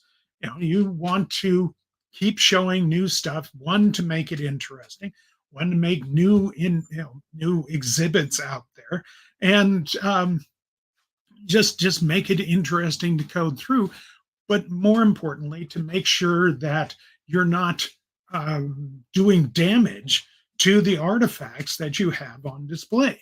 You are changing them each time. Every time you have something out, the light, the heat, the humidity, all of that sort of thing is adding energy into the artifact, and you're helping it to break down that much faster. You don't want to do that. So you set up your exhibits either in short term or long term or middle term, however long you want to have it out, but you set that up as part of your exhibit schedule. Now, the question of what are your exhibits? What are you going to exhibit? What are your themes going to be? That can be all kinds of different things. Obviously, you will do exhibits around significant anniversaries. If you're a history exhibit, you might, or a history museum, you might do, I don't know, the 100th anniversary of some significant event in town, the opening of the first school. You might do something on schools, World War II, with October 1 here, because we got the whole October 1 memorial collection at the museum. Not that we wanted it, but October 1 is referring to the Las Vegas shooting. Yeah, the mass shooting on the Strip. There was an example. 1 October, not 1 October 1. That's how other people call it. I don't choose to do that. It's October 1. It's because it's Sissy Lack. Yeah. And at that point, we were overruled, and this is a reality that can happen with getting collections as well. We are the Clark County Museum is a 170A1. It's a governmental entity. Ultimately, we were answerable to the Clark County Commission.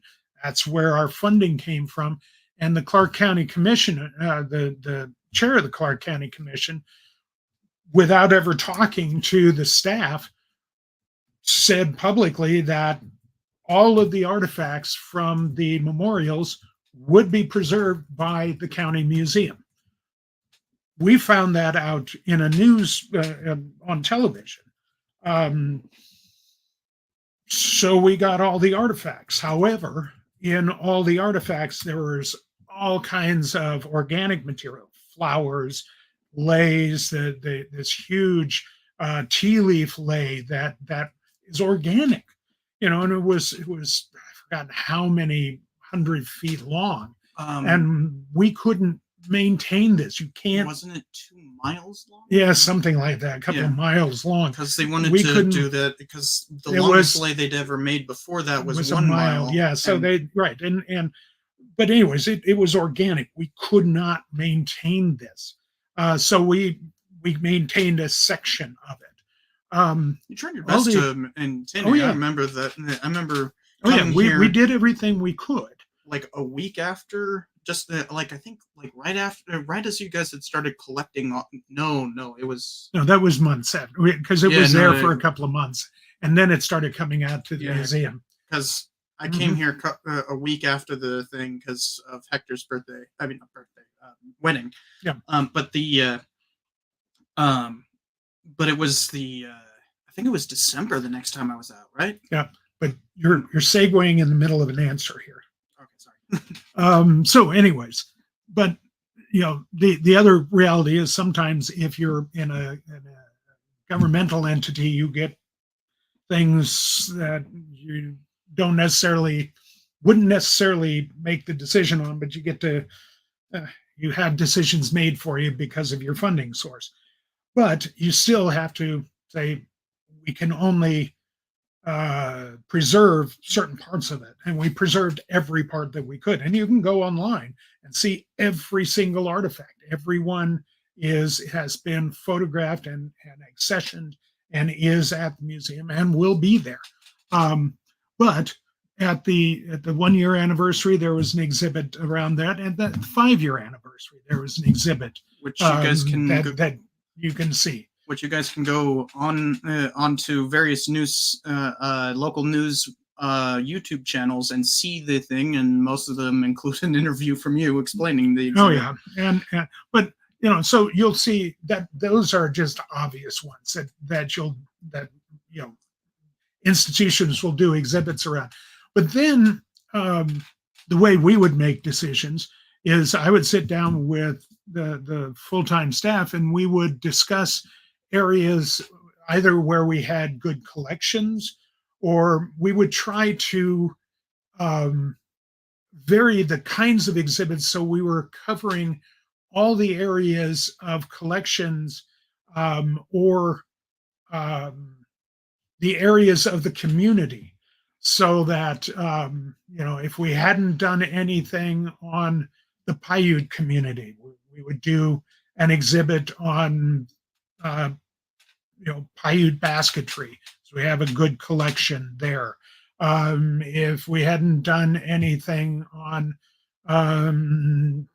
Mexican community here, we would do something around Mexican Independence Day. We would do something. We did one. Sometimes we would just try to do ones so that as children's tours were coming through, it would help them to understand the past in a way that was kind of fun and interesting. We did one that was a century of office technology. And, and we've, like a lot of museums that didn't start out with a professional staff, we've got too many typewriters. So, we had a couple of typewriters and we put one out as a hands-on piece. And we put out a rotary dial telephone. And those of you who've never seen a rotary dial telephone, there's probably a few of you out there, that was a great hands-on piece for the third and fourth graders, because they'd come by and they'd sit there and poke at it and they didn't know what to do with it. And one of the staff would go through and see this whole gaggle of kids around it. They'd say, just wait a minute, and walk over and dial once. And the kids were like, oh, that's cool. And they'd all sit there dialing on it. Thought that was the coolest phone they'd ever seen because it was mechanical, made noise and all of that. But we would try to make sure that the exhibits that we were showing showed everything from early local history to more recent local history, that they were geographically differentiated. So we would do exhibits about different parts of the county, different groups within the county. We tried to make sure that the exhibits allowed people to see all kinds of different parts of our collections. And we actually did a couple of art exhibits of the art in the museum, where we could use that art to talk about the artists that had made the art and their roles in the community, because most of the artists that were there had other roles in the community. They were art teachers in the local school district. They were well-known figures in other parts of the community and happened to be artists as well. So we were able to use their art as a way of talking about their roles throughout Clark County and Clark County history. So we would use the exhibits as a way of teaching on all kinds of different levels. Um, and part of the other thing that we always did, and this is something that one should always do and gets unfortunately missed a lot of times, is you have to think about the fact that as a community museum, and any museum should do this, is you are responsible for making sure that your exhibits are accessible to everyone coming through. So um, our exhibits curator would, after the exhibit was put together, would take a wheelchair, for example, and go through the exhibit to make sure that, That's actually really smart. yeah, just to make sure that everything could be seen.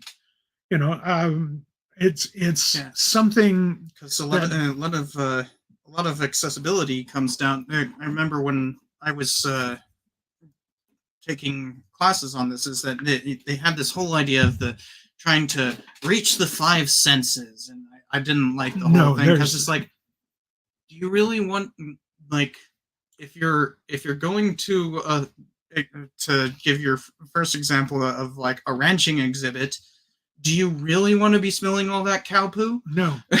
They tried to do that at the Royal British Columbia Museum when they had a fish processing plant exhibit. Oh no! Oh yeah, it lasted Oh. about a week with Oh, the that's smells. so dumb. Oh yeah, that is terrible. Oh, it was.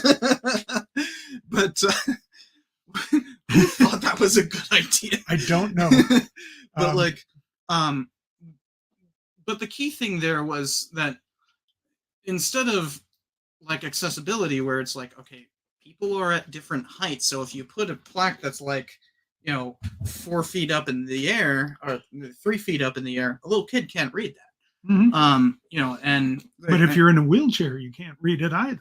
well, at 3 feet you can, but it's Hmm. like literally eye level. Yeah. And if it's anything higher than that, that's Yeah, but if it's here and the case is up here, that's like 4 feet. Yeah. yeah, and you can't see in. Yeah, and the like that kind of thinking about multiple perspectives that are often forgotten, especially when it comes to accessibility, because it's not just wheelchairs you have to think about. You have to think about like people who are hard of hearing, hard of sight,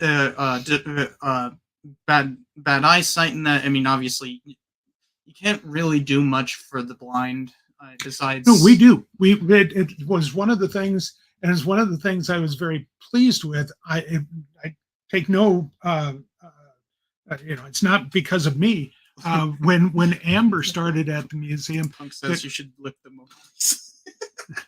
no, You That's- can try. no, it's covered now. Yeah. But no, but we had a request from the blind center to do a blind tour, and Amber said, "Yeah, we can do that." And I said, "You're going to set one up?" And she said, "Yeah." I said, "Great, do it."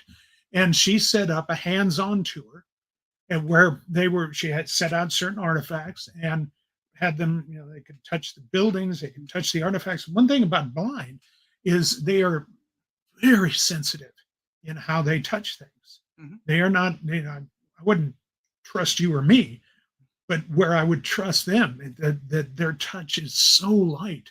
And so they've done it over and over again. And when they called to do a tour, it's like, yeah, come on down. We can do it. Also, a lot of the time, I mean, Rachel is just saying that she's 80% blind, 85% deaf, and it's like a lot of people who are blind are not actually like fully blind. It's just Right. that they have like, just incredibly blurred and or something along those lines, and that's why, like, for instance, in terms of why it's bad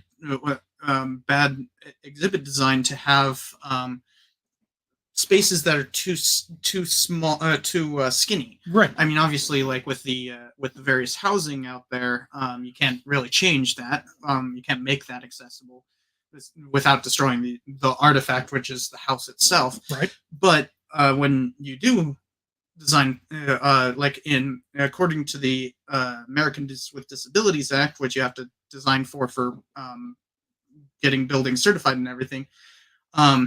The turnaround space for a wheelchair is 5 feet. The space required for somebody with a walking, not a walk, A walker. No, the blind person. Oh, with the cane. Yeah, there we go. With the cane is 3.5 feet, which doesn't seem like much, but it's enough that the swing can like they need a certain amount of swing in order to have full depth perception. And so you have to design with those elements in mind as well. Right.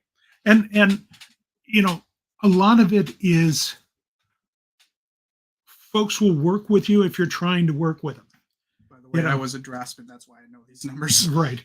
But it's something where we have, when we opened the railroad cottage, there was no way of making it accessible. Oh yeah. That's why we made the porch accessible, made the you can look into it, but you can't get into it. Yeah. The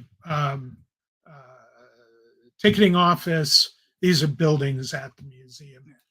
You can actually go through and there's accessibility. You can turn around in the back room, in the second room of it, and then come back out. So we were able to do that. And we have worked on this kind of thing all the way through, working very hard to make sure there's as much accessibility as possible. And we have it's a Spartanet. It looks like an Airstream, but it's a different kind. It was an upgrade from an Airstream type of metal trailer. There's no way it's going to ever be accessible. That's not the one that I had to polish up, right? No, that was Donna and Mike's. Okay. But it's a tough summer. Yeah. But this one is, you can't make it accessible. It was not built to be accessible. You would have to modify it, cut huge holes in it, and that you can't do that, and keep the artifact. And this is always the question mark: is it an artifact, or are you going to cut holes in it? And it's always a balancing act when we're deciding on what to exhibit, when to exhibit, how to exhibit, and how much gets exhibited. Yeah, we did a lot of that, and COVID was a great example too on that, because in order to reopen, we were the first museum to open fully during COVID. We reopened full time by the end of August 2020 at the county museum. Now, this is a 30-acre site with 20 restored buildings, a main museum building, walking trails, nature areas, all of this sort of thing. And before we did this, first, I sat down with my staff and said, okay, I'd like to reopen, but it's up to you. I'm not going to make the decision. I had one staff person who was pregnant with a high-risk pregnancy. I had another one whose wife was immunocompromised. I'm not going to tell them they have to reopen if they don't want to. They all said, yeah, we want to reopen. I said, great, let's go walk the grounds. These guys are all as smart as I am. We walked the grounds. We looked at every structure. We went through and said, okay, this is what we're going to have to do in order to let people in, or let them in as far as we can on the structures. We're going to have to look at how are we going to, what kinds of disinfectants can we use that are not going to damage the structures? How can we barrierize where we're not going to, we can't put bolts in these historic structures. We've got to find all kinds of new ways of doing this. And we have to work with the county. And thankfully, the county crew understood that they were working with historic structures. So they were happy to work with us. And we all, working together, did all the barrierization that we needed to do. And we got reopened and had no cases of COVID out there, had the place reopened, and just had people through and had families through there all the time. They were so pleased. Although technically, wasn't your aviation museum open the whole time? Oh yeah, but I don't have people out there. Yeah, no, it's just technically that never closed. No, the aviation museum's open 24/7. Yeah, and yeah, it never closed. Yeah, because it's in but that's kind of cheating. I counted it. They wouldn't let me count all the people that go through it though. But they went through it. Therefore, it's one of the most visited museums in the world. It's the most visited, least known museum because they don't know they're going through a museum. Sounds like the inverse of like Reno's whole slogan. Yeah. Really, please come. So, in terms of all of this, so we've, although I see that there's still a little bit of confusion about like what point do you decide that an artifact is worth preserving, and I think you've covered that pretty well. But like, probably the main takeaway then is that the staff and the bylaws determine what is absolutely allowed. The staff come to a collective choice. In our case, now this can vary. Other institutions will have, say, a collections committee. In some cases, you have a subgroup of the board that it goes through.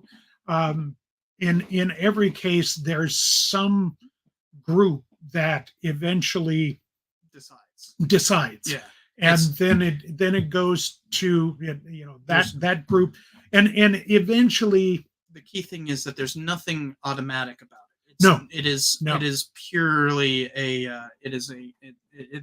even if it's just one person's decision, it's still a decision that has to be made each and every time, and then it has to go through the actual accessioning process and everything.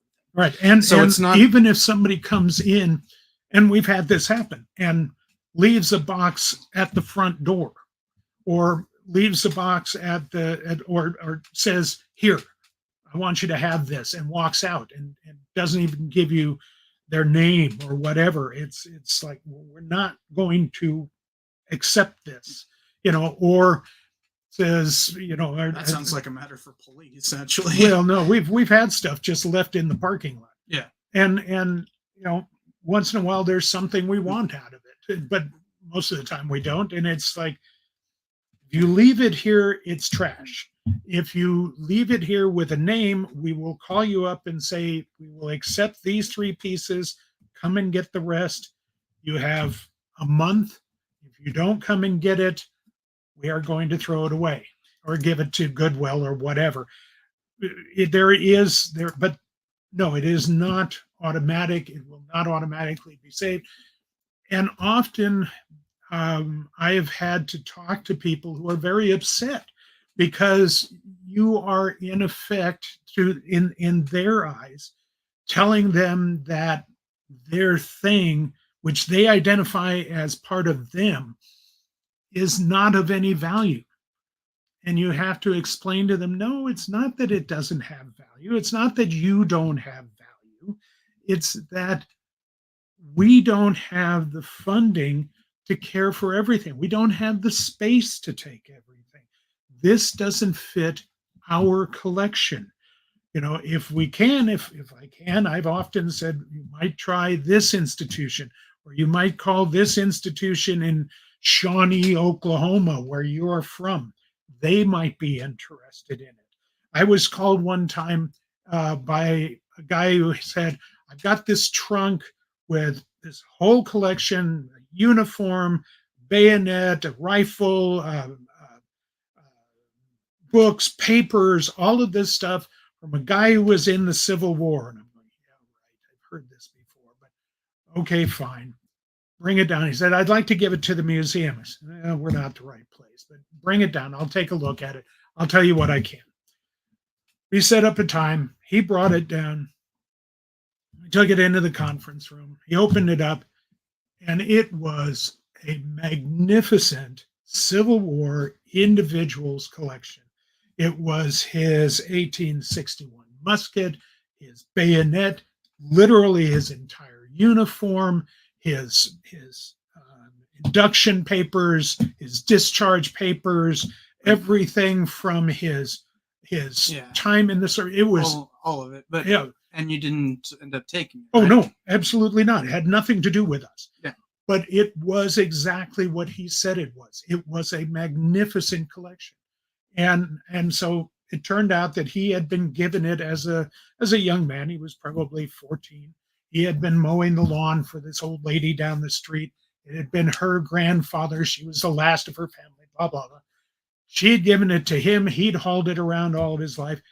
He didn't want it. He didn't want to sell it. Just didn't know where to take it. Didn't know where to take it. I was looking through the paperwork in there, saw where the soldier was from, looked it up in the official museum directory. Yes, there is a book called the Official Museum Directory. Lists all the museums in the U.S., most of them. Found a museum from that town, a little museum in Vermont or New Hampshire, something like that.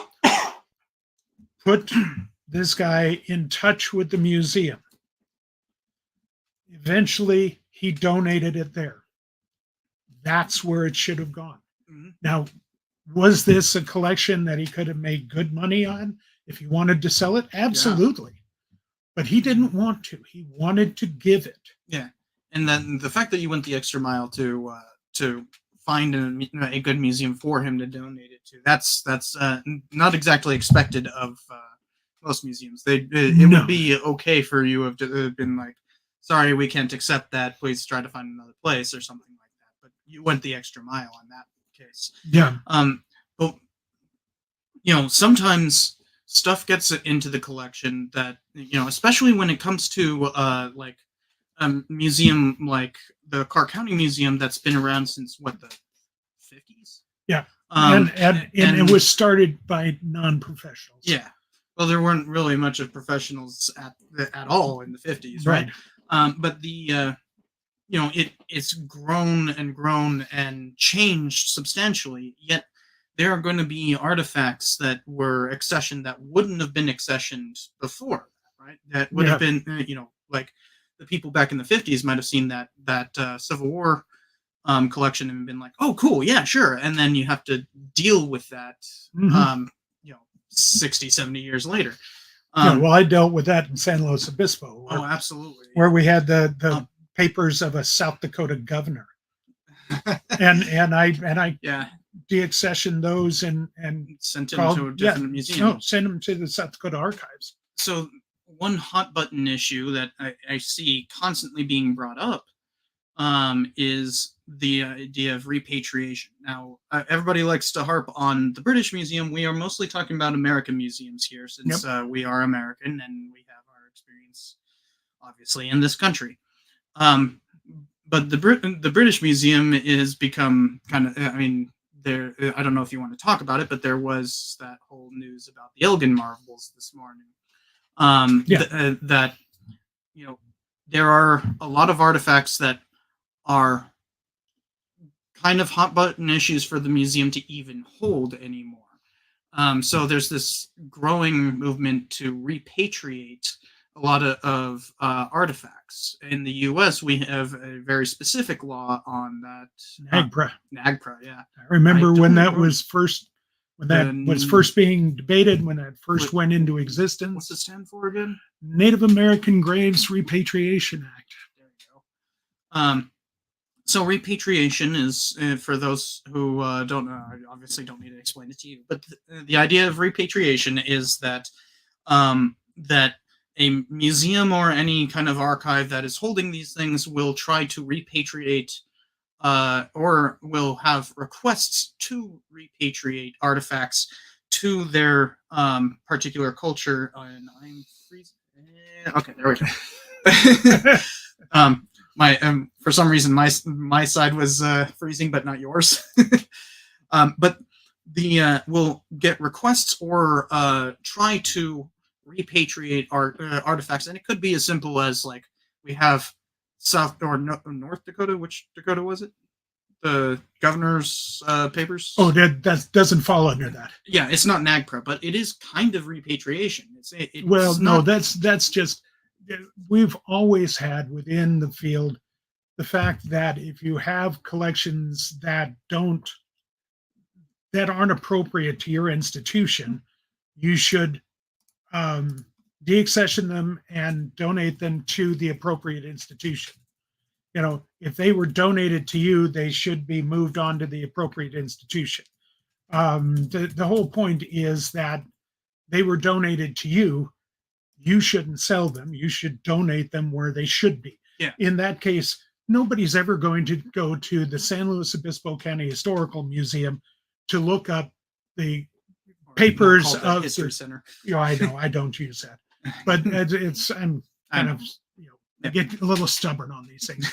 But this guy was the governor of South Dakota in 1915. Who's going to look for his papers in San Luis Obispo? So repatriation doesn't just refer to NAGPRA. There's like this larger concept of like where artifacts belong. Well, yeah, and that has been something that's been going on for, you know, as long as I've been in the field. And in terms of deaccessioning materials and putting them where they should be, that's just smart. That's just, why is it here when it shouldn't be here, and you're never going to use it? Put it where it should be. Don't sell it, just put it where it should be. That's where people are going to be able to use it. They're going to be able to access it. They're going, you know, all of that sort of thing. Not give it to an individual, you know, put it in another institution where they will be able to take care of it and use it. We had a large scrapbook that came to us in, again, this was in San Luis Obispo. That was a scrapbook that was kept by the officer in charge of building Camp San Luis Obispo. And this was a scrapbook of every single building on Camp San Luis Obispo. A photograph of every single hutment, every single structure. Even before all the demolitions of the... no, this was 1940 to 1944. Oh, okay. When it was at its full expanse, right. Yeah. Oh, boy. Every single structure. Oh, it was magnificent. Yeah. And it's like, would you like this? Yes. You know, and it was a great addition, you know. So, yeah, it came to us. We were happy. At the same time, when I was there, and this was a donation that came in as a, you know, this was, we want to give it to you. I had a mother and daughter come into the museum with a box of old photographs. They said, we're cleaning out a rental unit in Pismo Beach. This was under the sink in the kitchen. They're old pictures. We don't want them here. And I looked at them and I said, well, these are from Alaska. I can't use them, but I'll bet you, you know, some museum up there would like them. They said, if you don't take them, we're throwing them away. As we walk out of the building, we're going to find the nearest trash can. I said, no, don't do that. I'll send them up there. Can I have your name so I can tell them who they came from? They said, no, we're leaving. They're yours. I said, okay, fine. I'll deal with them. I got a hold of the state archives in Alaska. I said, I'm sending you a box of photographs. I told them who I was, told them how I got them. I'm shipping them up to you. They said, well, don't do that. I said, yeah, I'm going to do that. You deal with them as you want to. If you need somebody, you know, if you need a donor, it'll be the San Luis Obispo County Museum. I'll have all of our information on there. We will be transferring them to you. I got probably within the first 15 minutes after they opened the boxes, I got a call back like 4 or 5 days later. And it was just like, are you kidding me? Where did these come from? I said, they came from under a sink in Pismo Beach. I said, do you know what these are? I said, yeah, there's some mining photographs from Alaska. He said, no, these are the first known photographs of placer mining on Nome Beach. These are 1897. These have never been seen. I said, great. So you want them? I was giving him a hard time. Yeah. But it's like, yeah, you put them where they should be. They were great photos, but nobody would see them Yeah. in San Luis Obispo. Mm-hmm. So you put them there. Yeah. Want to call it So- repatriation? Fine. You just put them where they ought to be. Yeah. But So the whole thing about NAGPRA is a legal issue. Mhm. And every institution now with Native American or Native Hawaiian collections has to go through their collections and see whether anything fits the parameters that are under NAGPRA. We've done that. Mhm. At Clark County. Every museum has to do that. And we have nothing that fits that. So you haven't had anything that was repatriated under to like Paiutes? No. Now, have we had pieces requested? Mhm. Only by individuals. Well, that's And individuals can't request A- repatriation. a tribe has to. Yeah. Yeah, well, and individuals will try. Yeah, but but according to NAGPRA, it has to be an officially recognized tribe, which that has its own issues. But You're right. but it also no, has we to haven't. be from but have you ever like in no San Luis NAGPRA's, Obispo, no, I haven't. Well, NAGPRA's like what 1993. That's right when we No, were I think it moving- was. I would think no, it's earlier than that. It was late '80s. I thought it was. I don't think I've got the date.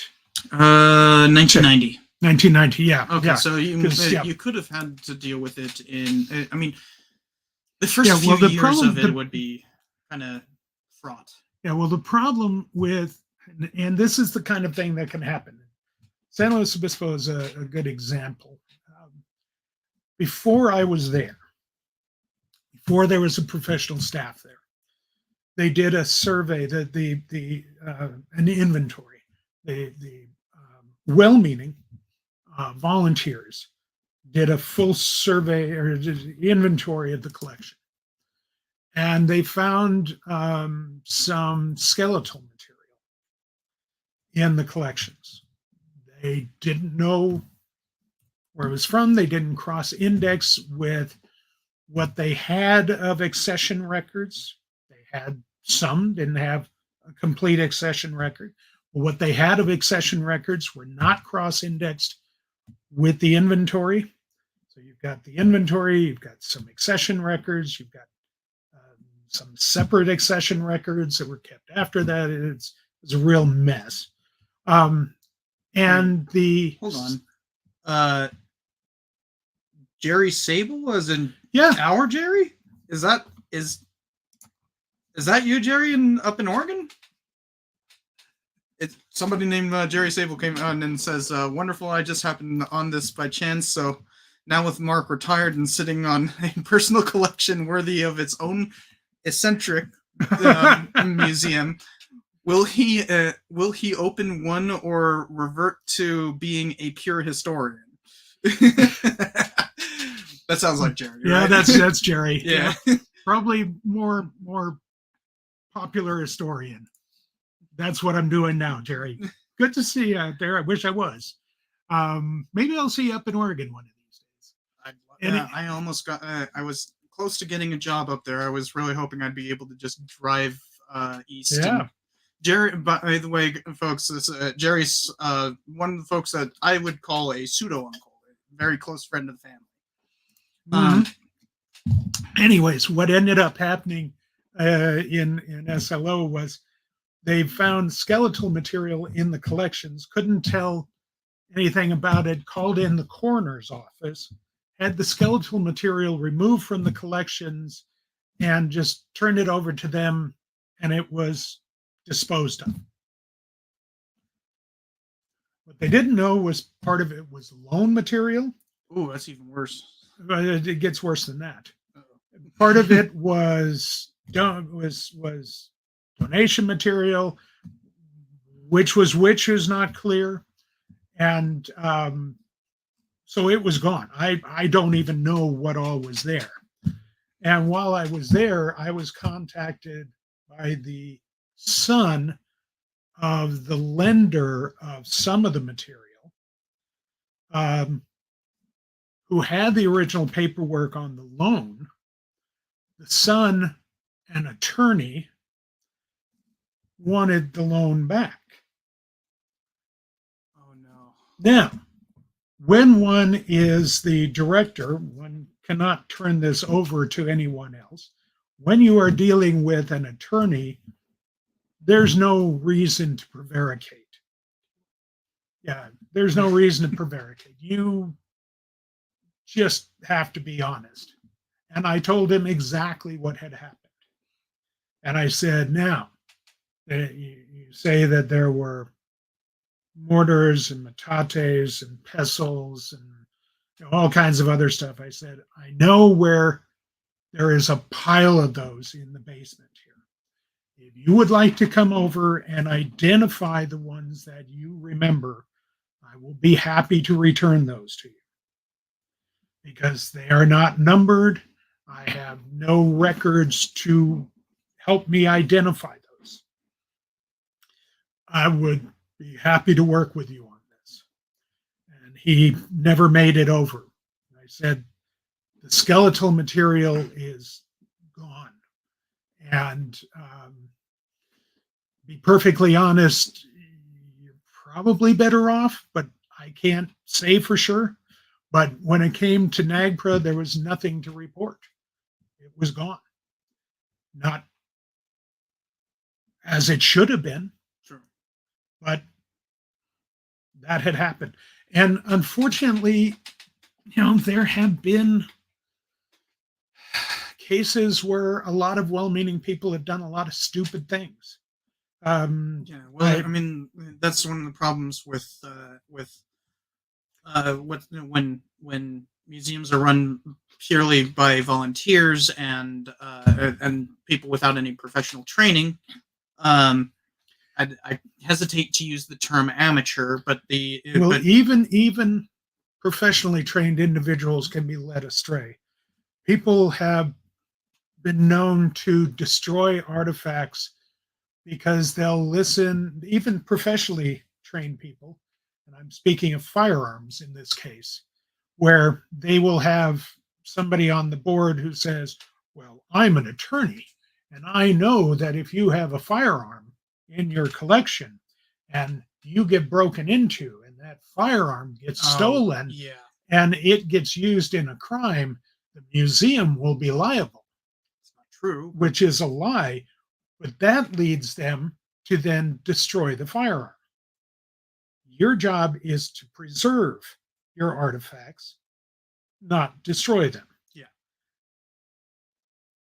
And that's why also when it comes to not just NAGPRA, but like repatriation of like the Elgin marbles and that's why you often get this kind of like push and pull in terms of repatriation, because like the whole, I don't like the British Museum's explanation of holding on to the Elgin marbles, but their explanation has always been that, oh, the country is too unstable, they won't preserve it properly. It comes down to preservation. And like with NAGPRA, there are a lot of tribes that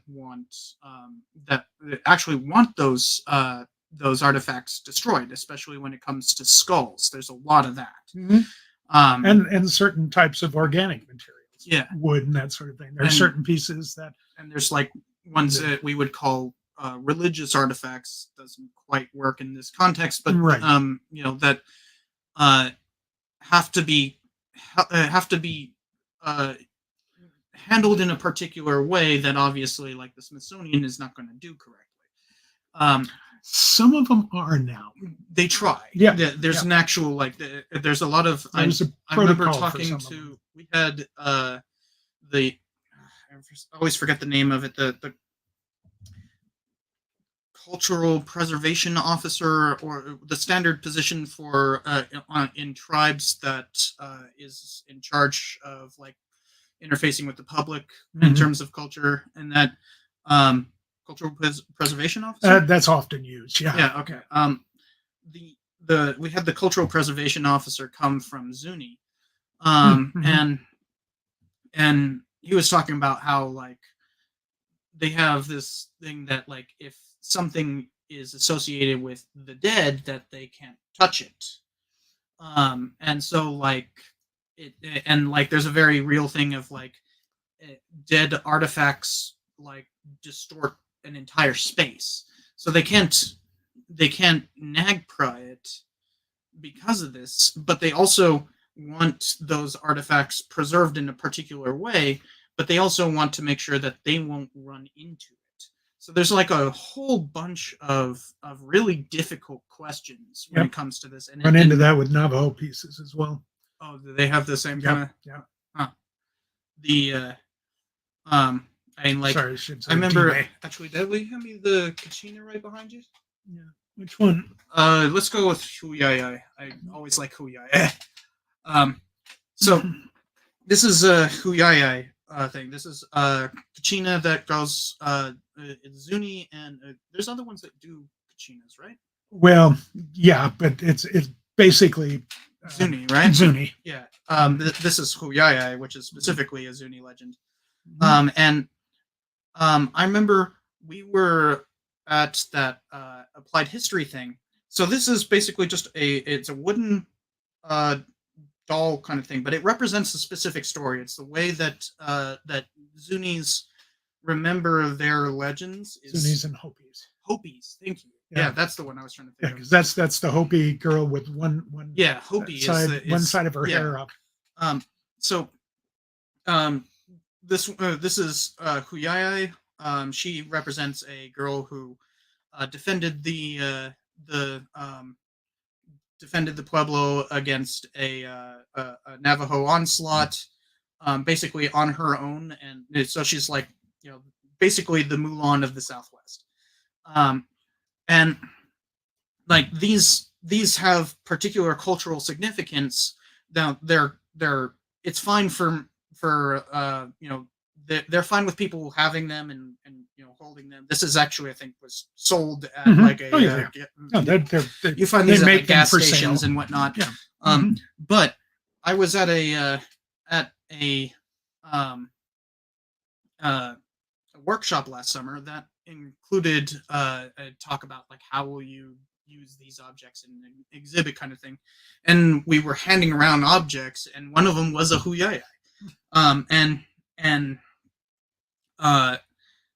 the person next to me was Washo, so like as it was coming around, he straight up goes like, it crosses his arm and like leans back, and I'm kind of going like, oh, okay, let me get that past you real quick. It was fascinating. So you also have like what one tribe might want with their artifacts might be different and cause cross tribal conflict as well. You got a lot of that kind of stuff when it comes to NAGPRA. Yeah, and that was one of the things that we found that Donna, when she was at the museum, was able to tell us, okay, don't put these artifacts next to these artifacts on the shelf. And Kelly, we'll get to your question once we're done with this one. Yeah, because it was these don't go together. You can have them on the next shelf down or over here, or these artifacts have to have some corn around them. Whatever. There were certain ones, and Donna was aware of all that sort of thing, and so she would let us know. It was nice having an expert on staff. And Mater on Twitch. I was forgetting the word taboo. Thank you. Yeah. The word is taboo. That it's Yep. taboo to like handle other cultures' artifacts and stuff like that. So you've got a lot of it's a very complicated thing, and like a lot of institutions kind of avoid it as best they can, and other ones are like actively trying to repatriate and that, but it's a very, very complicated question, and it will be an institution to institution. Each institution will handle it differently. Well, and even what we started out with the papers of the governor of South Dakota. In my history in museums, I always looked at it rationally that if something didn't belong in my institution, let's look at where it belongs. Let's put it there. And I was never, holding on to things because I wanted to hold on. It was never mine. And I always emphasize that with my staff. We're working for our public. It's not that we're going to ask everybody what we should be doing. No, we're professionals. We're here to do a job. We're trained to do it. We can do it. We don't need to ask them what to do. But let's do it. We know what we need to do. So let's get it done. If we've got stuff that shouldn't be here, let's not have it here. If we have stuff that is dangerous, and one of the things, there's another question that I didn't answer, and I should go back to. If something's being offered to you as a donation, is it dangerous? Should you accept it? Because there's that gas in South Dakota, right? Well, is it a live grenade? Mm-hmm. Is it a stuffed animal? Because didn't you guys have like poison gas? No, we didn't. That was at a museum in South Dakota. There was one in Marin County. There's a lot of places that have run into various kinds of military weaponry because people bring home souvenirs, and eventually museums get everything. Oh yeah, you'd be amazed. We had at the Clark County Museum years and years ago. They had a live World War II Japanese grenade. This was before my time, and one of the part-timers, somebody had found it in the collection and brought it in, and they were going call the bomb squad. and so while they were waiting for the bomb squad to show up, this part-timer said, "Wow, that's kind of neat." And he unscrewed it and pulled it apart. Now, if the center spike had touched the side, it would have blown up. But he was lucky. Pulled it apart, didn't touch it. Did he know what he was doing? No. Oh, okay. So he's holding both sides. Everybody's going, "Don't do that." And he goes, "Well, I'll put it back to you." No. It's like, let me have this part. Now, let me have this part. Oh, get out of here. And when the bomb squad showed up, it's like, what the hell happened here? And everybody's just out of there. It's like, it's in there. Because it's like, because people don't always know what they're doing. Mm-hmm. And things just. A lot of museums are ran by volunteers who are just there to give some sort of service back to the community. Well, and this was a volunteer that did that, but they had professionals. This was during Donna's time. Yeah, no, I'm not trying to demean volunteers, but I mean, no, people make mistakes. I can tell you a lot of stories about this kind of thing. I make mistakes on this channel all the time. Yeah, but I want to get back to. Oh, yeah, you had somebody else, but anyways, but that's the other question that has to be asked: Is it safe? Dangerous? And there's something, and I want to say this to people because people never think about this one. If you're ever offered a stuffed animal, like a taxidermied head or something like that, never pick it up unless you're wearing rubber gloves, because you never know how it was treated. People never think about that. Those things have probably been treated with a chemical mix that is more toxic than you can ever imagine. And so there's a lot of things that we've been offered that are stuffed animals or stuffed heads, and that is like, no, we don't need them. We're not that kind of natural history museum. You can offer them to the Natural History Museum if they need them. They've got stuffed animals there because they're a natural history museum. But a lot of that stuff seeps out through the skin, and when you're grabbing those things, it's absorbing through your skin. Or it could be like Keo, where it's just gross. Yeah, but no, I mean this seriously. I mean, it's like strychnine and arsenic and this. And this is stuff that folks still use when they're treating things. Yeah. So just use rubber gloves when you're handling this stuff. Kehoe did end up at a taxidermy office. Oh, I know it did. Who knows? who knows what kind of treatment he was given there. Right. But he was also just basically a bag of bones at that point. Yep. Anyways, but this comes back to a more fundamental question of, you accept what you can, what you should, and what represents your mission. That mission is part of the public. Now, Kelly here has a question, and hold on a second. And you had somebody over here as well that you were going to get back to. Yeah, Yeah. Kelly. Oh, okay. So Kelly has a super chat, which Yep. is donating, Yep. and says verbatim, thoughts on public ownership of museums, a la like Academy of Sciences for all. And I'm kind of going like, well, most museums are publicly owned, and if they're privately owned, they're still they have to be a not for profit. If they're a real museum, yeah. If they're privately owned, where one person owns them, they're not a real museum. They're a private collection using that word. They're not a museum, even though they're using that word, because when that person dies, they're going to be sold.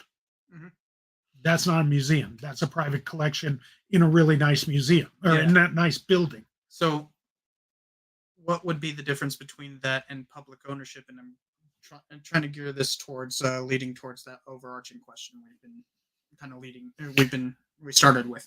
Well, you mean a not-for-profit versus publicly owned? Well, okay.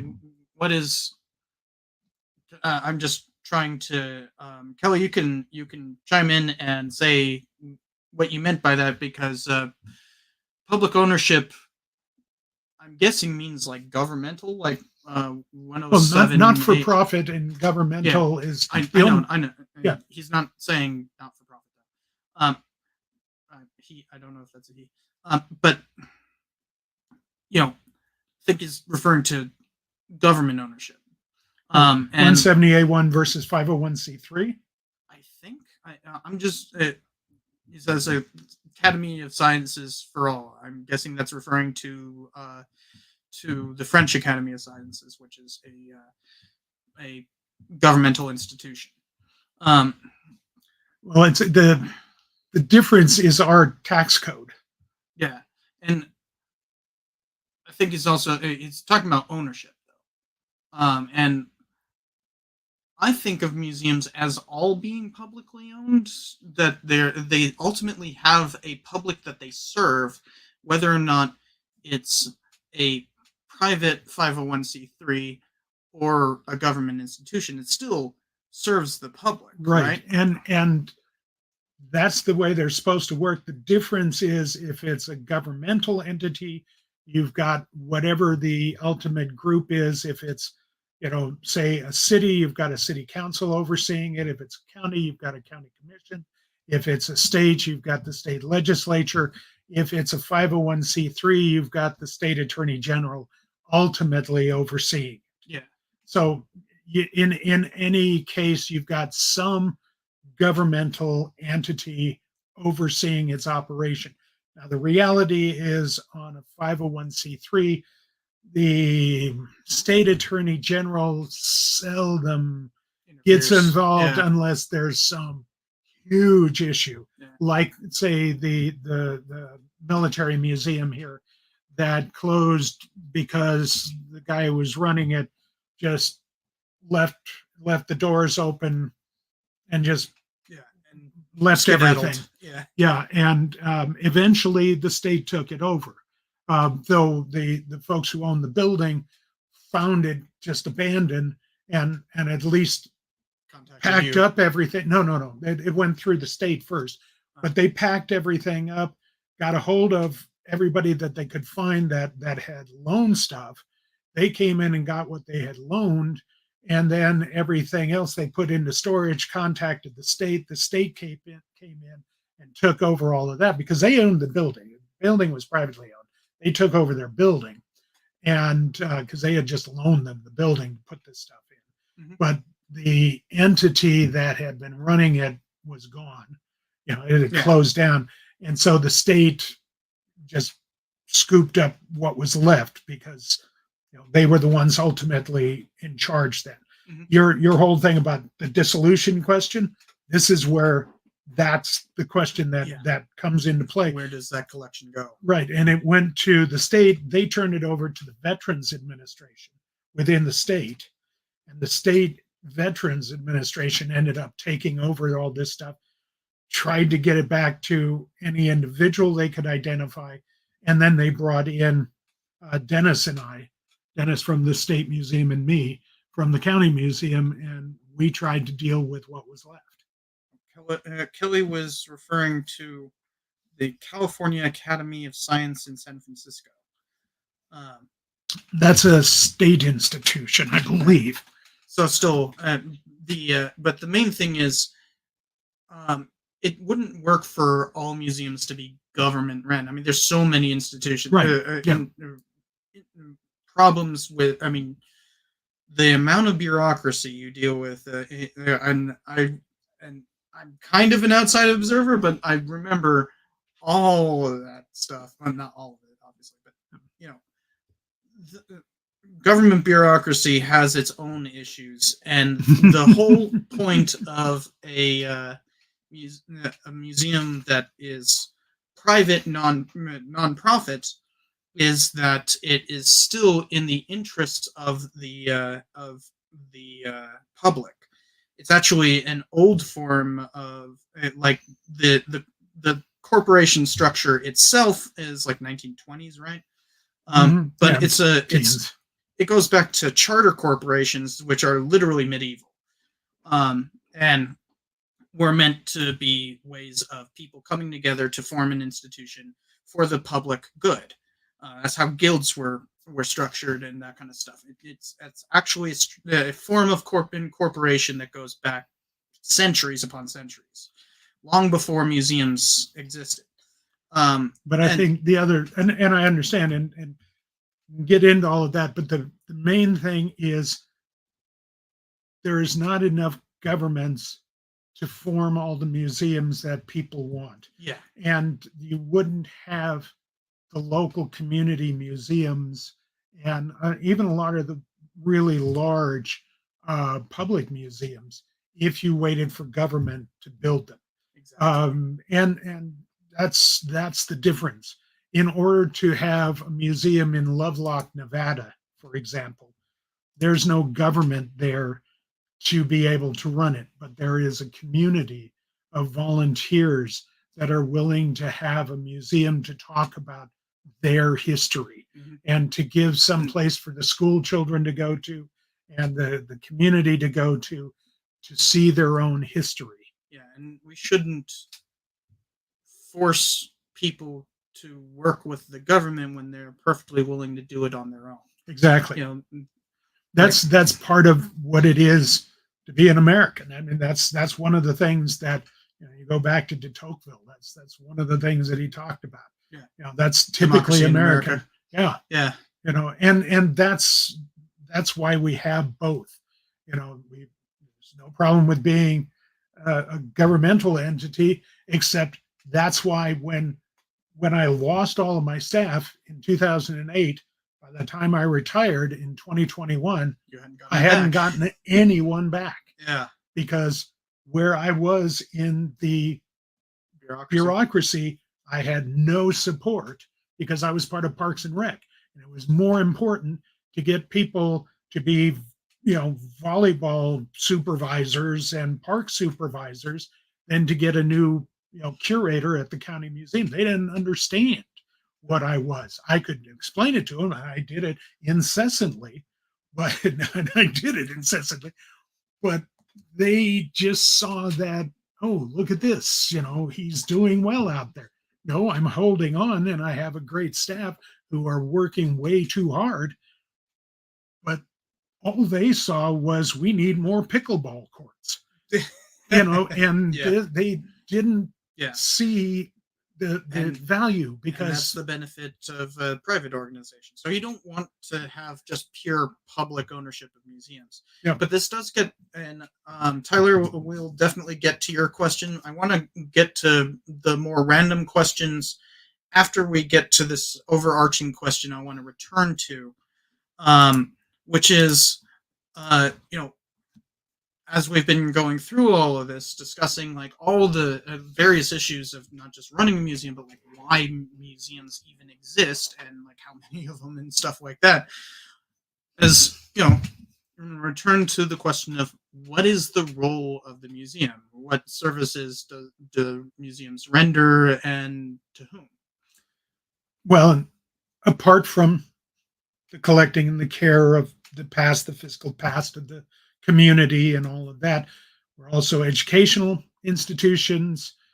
Obviously, that we're always, there to educate the public, um, and educating the public in a way that the public can take away what they want. It's a way that the public gets to curate their own education. It's an interesting thing. We might think that we get to curate their education, not anywhere near as much as we could back in the 70s, because the public can do their own looking now, which is fine. We It's kind of cool. Actually. Yeah, it is. And so, but we have that. We're a place where families get to come in and be a part of their own education journey and story and interaction. It's one of the fun things of watching grandparents and parents and children and all of that. We're a part of the school system, but outside of that structure, where we're a part of a place where there's a lot of other kinds of programming that's ongoing, where there is lecture series and all that kind of thing ongoing.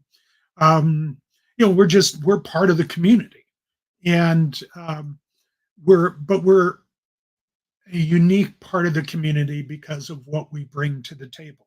We're the only part of the community where it's all based around the real thing. And when you look at that, we're it. That's the one thing that sets us apart from libraries or universities or schools or any place else. We're where you can go to have the interaction with the real of history. That you can't do that. The physical real. Yeah. Yeah. Mm-hmm. And that's something where, that's not to denigrate anything else, but that sets us apart. Oh yeah. And that's what drew me to the field. That was something that I understood as a very young child, and I still understand that. I'm retired. That your mother and I just went to Hawaii for the first time. What did we do? We went to museums. Everybody else says, "Oh, yeah, we got to go to the beaches," and well, yeah, we went to the beaches too. But so we much went time to all waiting for you guys to get through museums, antique stores, and yeah. But even when I was young, I can remember the first time I went to the State Museum in Carson City. We all were back. Well, I shouldn't say we all. Dad, Mom, Catherine, Michael, were all back in the car. They were driving out of the parking lot, and Dad finally said, "Where's Mark?" And you were still in the museum. And Michael said, "He's in the museum." Starts doing the. He drove around, parked, went back inside, got me. Grandpa had this thing when he was driving, that if he was starting to make a decision or get kind of annoyed or something, he'd start rubbing the steering wheel, just. Yeah, I was known for that. Yeah. But I always understood that, and there's just something about that museums uniquely provide that. Yeah. And it always will. If museums don't make the mistake of moving further and further away from artifacts, and there are some, and you've been into some of them, where you walk in And there's all kinds of big pictures and wording and all of this, and 3 artifacts. Yeah. Okay, I've seen those. Bye. Yeah. I don't care about your pictures. I don't care what you want to tell me in the words. I want to see the artifacts. There's too much text on the wall. Yeah, a museum exhibit should never be a book on a wall. Mm-hmm. If you want a book, go to the gift shop, buy the book. Yeah. You know, and I've told a lot of museums that too. So that's a good way. Am I frozen again? Right as I'm like trying to make this big statement. So that explain. We've covered a whole bunch here where we've talked about the role of museums, the importance of museums, and by digging into that, we've talked about what a museum is, how the field developed, the professionalization of it, the role of like historian versus public history and all that kind of stuff, and like how a museum is ran from accessioning all the way to exhibition. I always want to say exhibition, but I know it's exhibition. And the numerous troubles that come alongside that, but still, it all comes down to collection, preservation, exhibition, and interpretation. Thank you. So I want to field a few of the more random questions since we have a little bit more time left, especially since Tyler here did a super chat. And I always try to at least answer the super chats.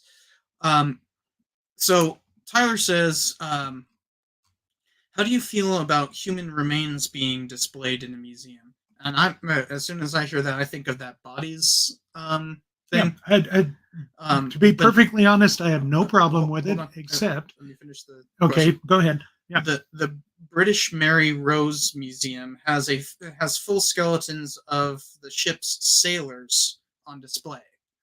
Mm-hmm. So. Okay. Well, let me tell you one thing. When I was in my undergraduate years, I worked nights at a mortuary, so I should put that out there. I don't have a problem with the exhibition of human remains. That having been said, it depends on how it's done. It depends on whether it's done with an appropriate level of care, of honor.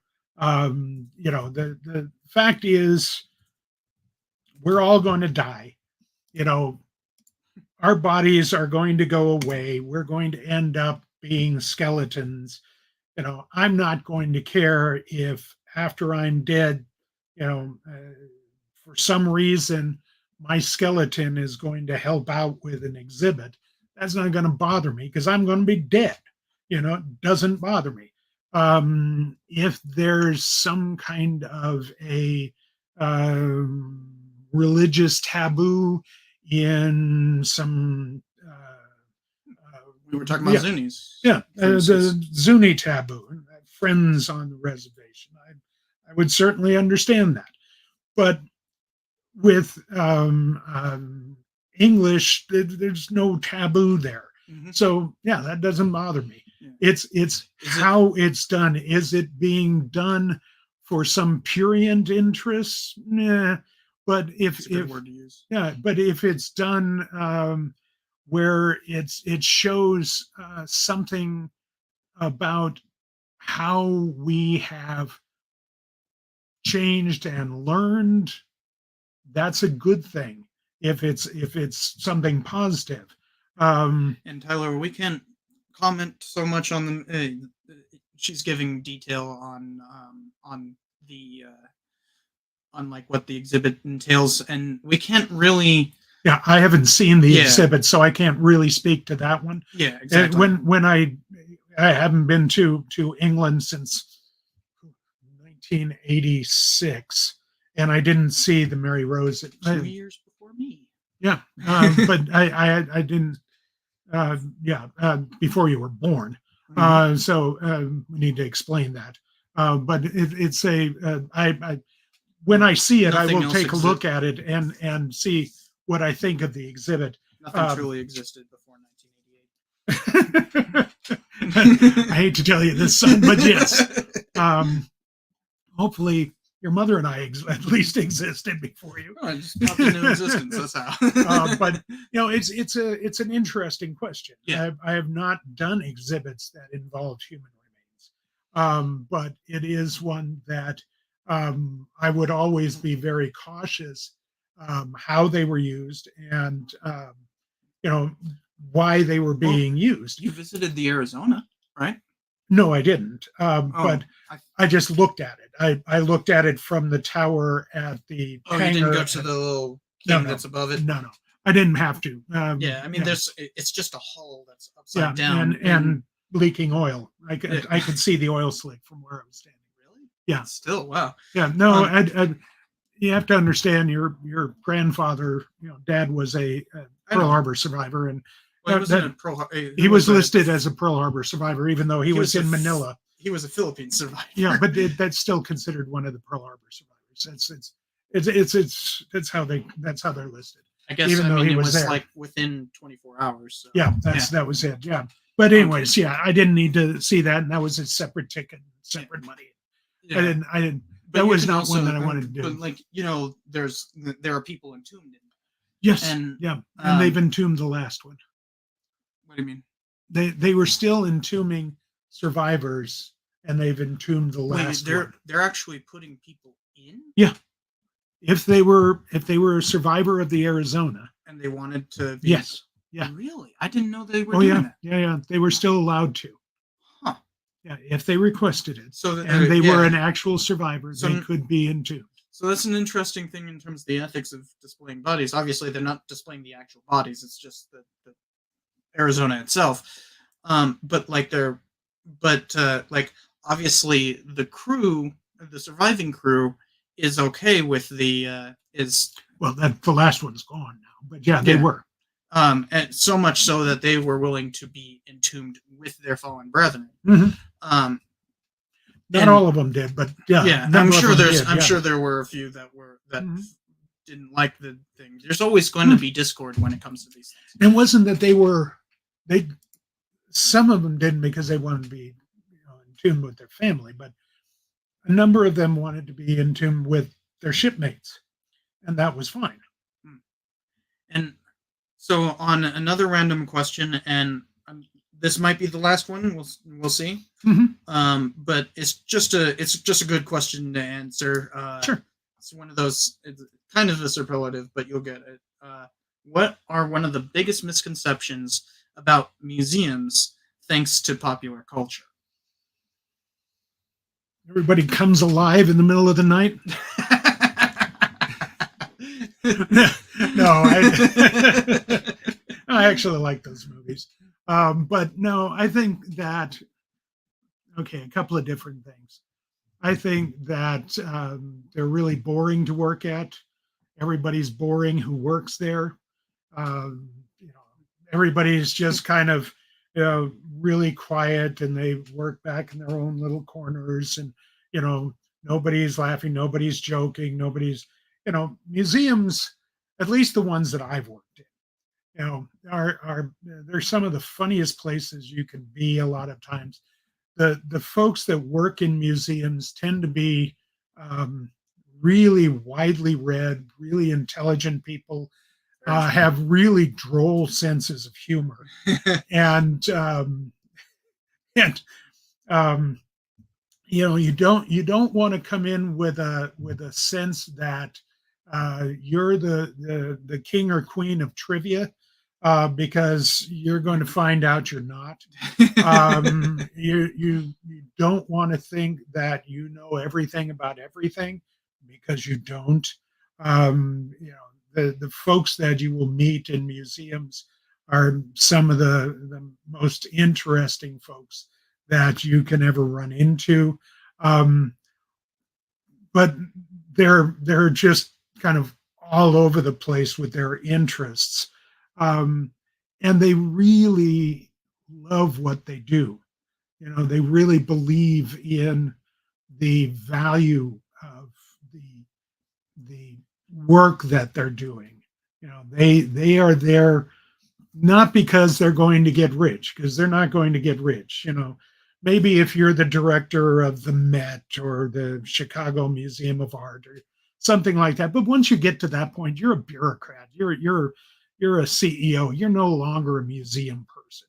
You know, you at that point they're not even hiring many times a museum person. They're hiring a CEO out of some other business.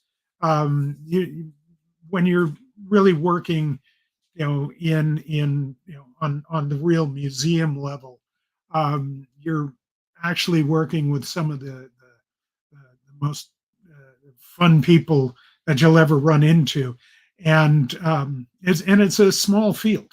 You know, there's not a lot of people in the field, and you know, even though there's thousands of us, but in a nation of 330 million, Yeah. there's not a lot of us. You know, I often, if I'm doing a talk for, you know, 1,000, 2,000 people, I'll ask people to raise their hands if they've ever met a museum director, and I might get one or two hands raised. You know, it's not real often. You know, so it's or you know, met anyone who worked in a museum. It's really a small field, but if you're willing to work your way up in the field, it can be a great profession. And like I say, it's normally when you see a museum person, you either see, you know, like Night at the Museum, or you see Indiana Jones, and you get some idiot with a hat, always a good hat. That's a good thing. Um, but running around with a whip. Trust me, I never ran around with a whip. My staff would have thrown things at me if I'd done that.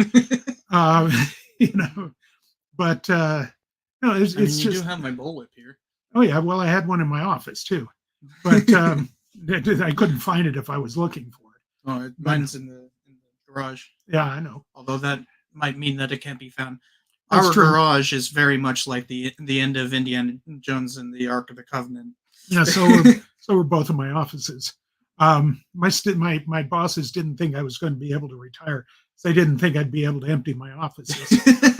but but anyways, no, it's a great field, and like I say, the folks who work in it aren't aren't necessarily these pedantic, boring, you know, people that you just can't talk to and are just not interesting people. So I think that's probably what I would say is the thing that most people would think of. I just like that Family Guy clip that I used in the museum episode where it's like, I work in a museum. I'm a weird guy.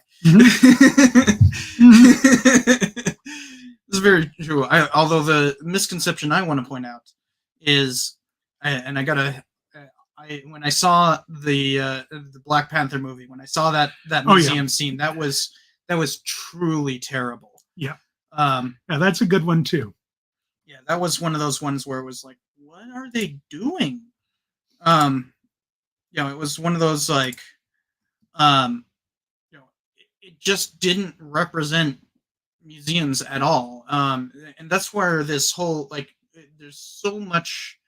That's why we had to hit that repatriation thing, is because that movie started a huge conversation, and it's become like a meme that like museums hold all these artifacts against the will of the people and all that kind of stuff. And it's like, it's just the opposite. Yeah, you've got institutions like the British Museum, where you've got like this long institutional history of gaining artifacts through imperialism and elite collection keeping and all that kind of stuff. But people have been doing that for a lot longer than the British Museum. Well, they just didn't have museums to put them in. They just put them in their palaces. But also, the British Museum is really old. It's one of the first. Yeah, and so you have all of this, the hold on a second. Did something freeze again? No, okay. Sorry, it was a um, and Mater, the one who asked this question, is like responding to the Black Panther thing. It's like it was cringe. Yeah, it was very cringeworthy, and the like it spawned this misconception that museums like no every time I talk about museums I get somebody who's like getting up on their self-righteous pedestal to talk about how how museums are like keeping the artifacts away from the people. It's like that's the exact opposite of what a museum is. The whole point is that it represents a public.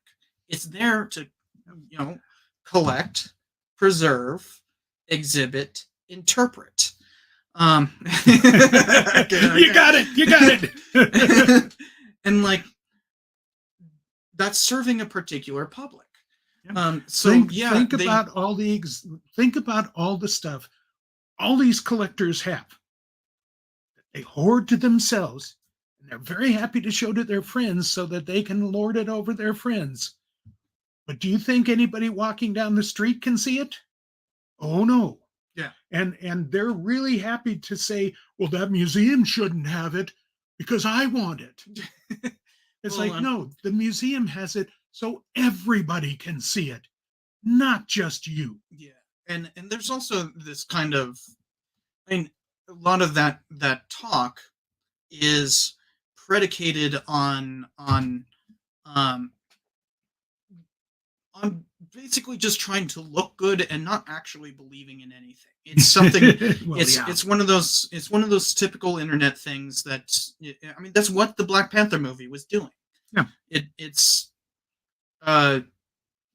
virtue signaling, I guess is the best term for it. But like, I don't really like that word because it's been appropriated by reactionaries. But it is, and that's the best I can come up with right now. Is virtue signaling, and that's what it is. Yeah. When people start harping on this particular issue, it's that, and it comes from, as the question is about, popular culture misunderstanding what museums are about. So we've been on for just over 3 hours, and I think this has been. We would probably go long. Yeah. Well, 3 hours isn't that long, but oh no, we've actually managed to cover everything, and let me just check to make sure I'm not missing any good questions, real quick. I'm trying to hold on. Particular and growing nationwide push. Okay, well, this is a side question, and I don't know if it'll build into a larger thing, but I think part of that misconceptions question was really good for showing that this is about what museums that museums are a service. They render a service to their community. Mm-hmm. That's ultimately what they are. They are a service to the community. Mm-hmm.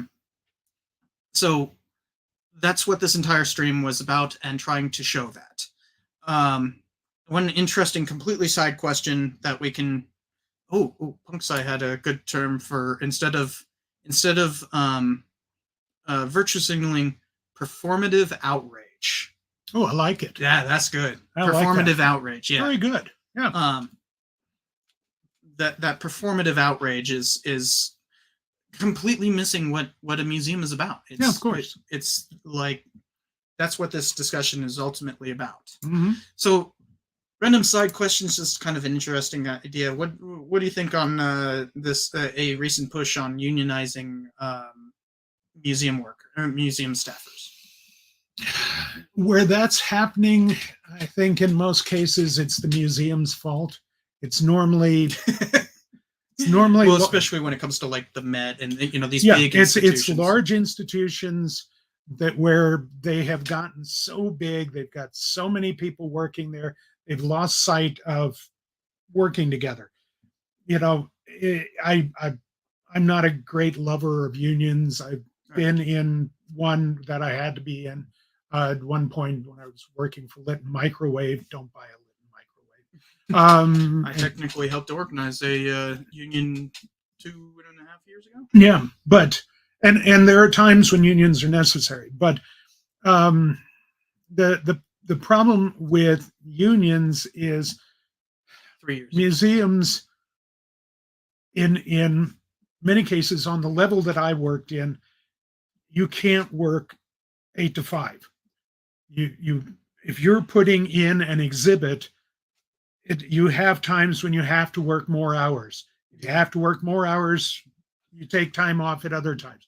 You have to work what needs to get done. Well, that's an because that's an interesting debate within unionizing. How do you deal with salary versus wage labor? Well, because a lot of unions are actually specifically against salary, and you can't even do it. So so that's why it was like this is an interesting side question, right? And what I've always been involved with are small and medium-sized museums. So they're of a size that a union would just be destructive on that size. On things the size of the Met or something like that, it's going to be extremely difficult, and on it's interesting. It's hard to really say because there is a union at the county, but nobody at the museum was a part of it because nobody at the museum cared. They didn't want to be a part of it. Yeah. The only one that was my predecessor at the museum, and they refused to back him when he ran into a problem with the county, even though he'd been a member for years. He said, "No, you're too close to management. Even though we'll take your money, we're not going to do anything for you." and so it was like, yeah. But it's an interesting. Unions are very, very strange entities. Yeah, and so I find them to be. It's like unionizing graduate students.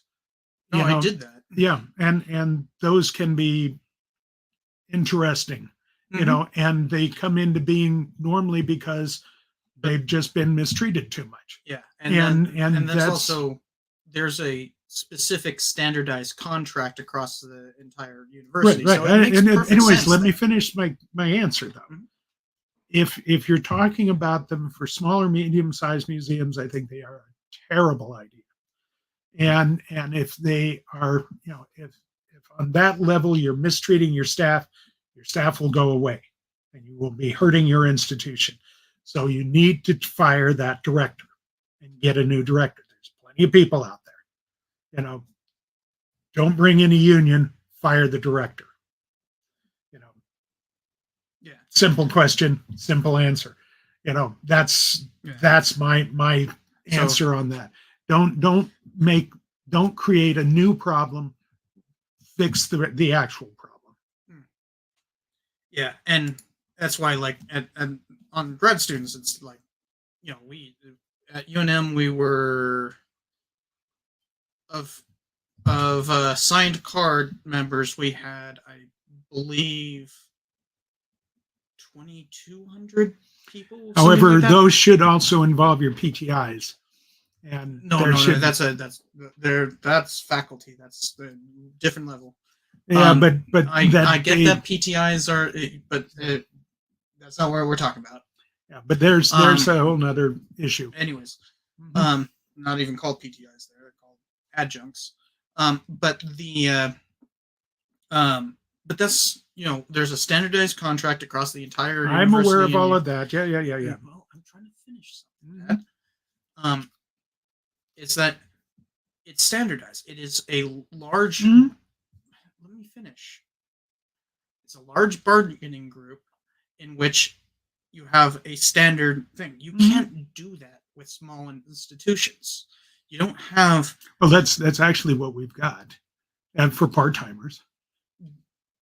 But it's not a large group. You don't have 2,200 people. Yeah, we've got close to that within the county. No, you got 3. No, we've got 12 at the museum, but within the county, Yeah. we use the No, same but contract. that's the entire county. Mhm. I'm talking about at the museum. You've got a very small group, and that's why it's What I'm telling you is we have to use the same contract as the county. well, and the county does have to negotiate with certain unions. Um, Not for the part-time.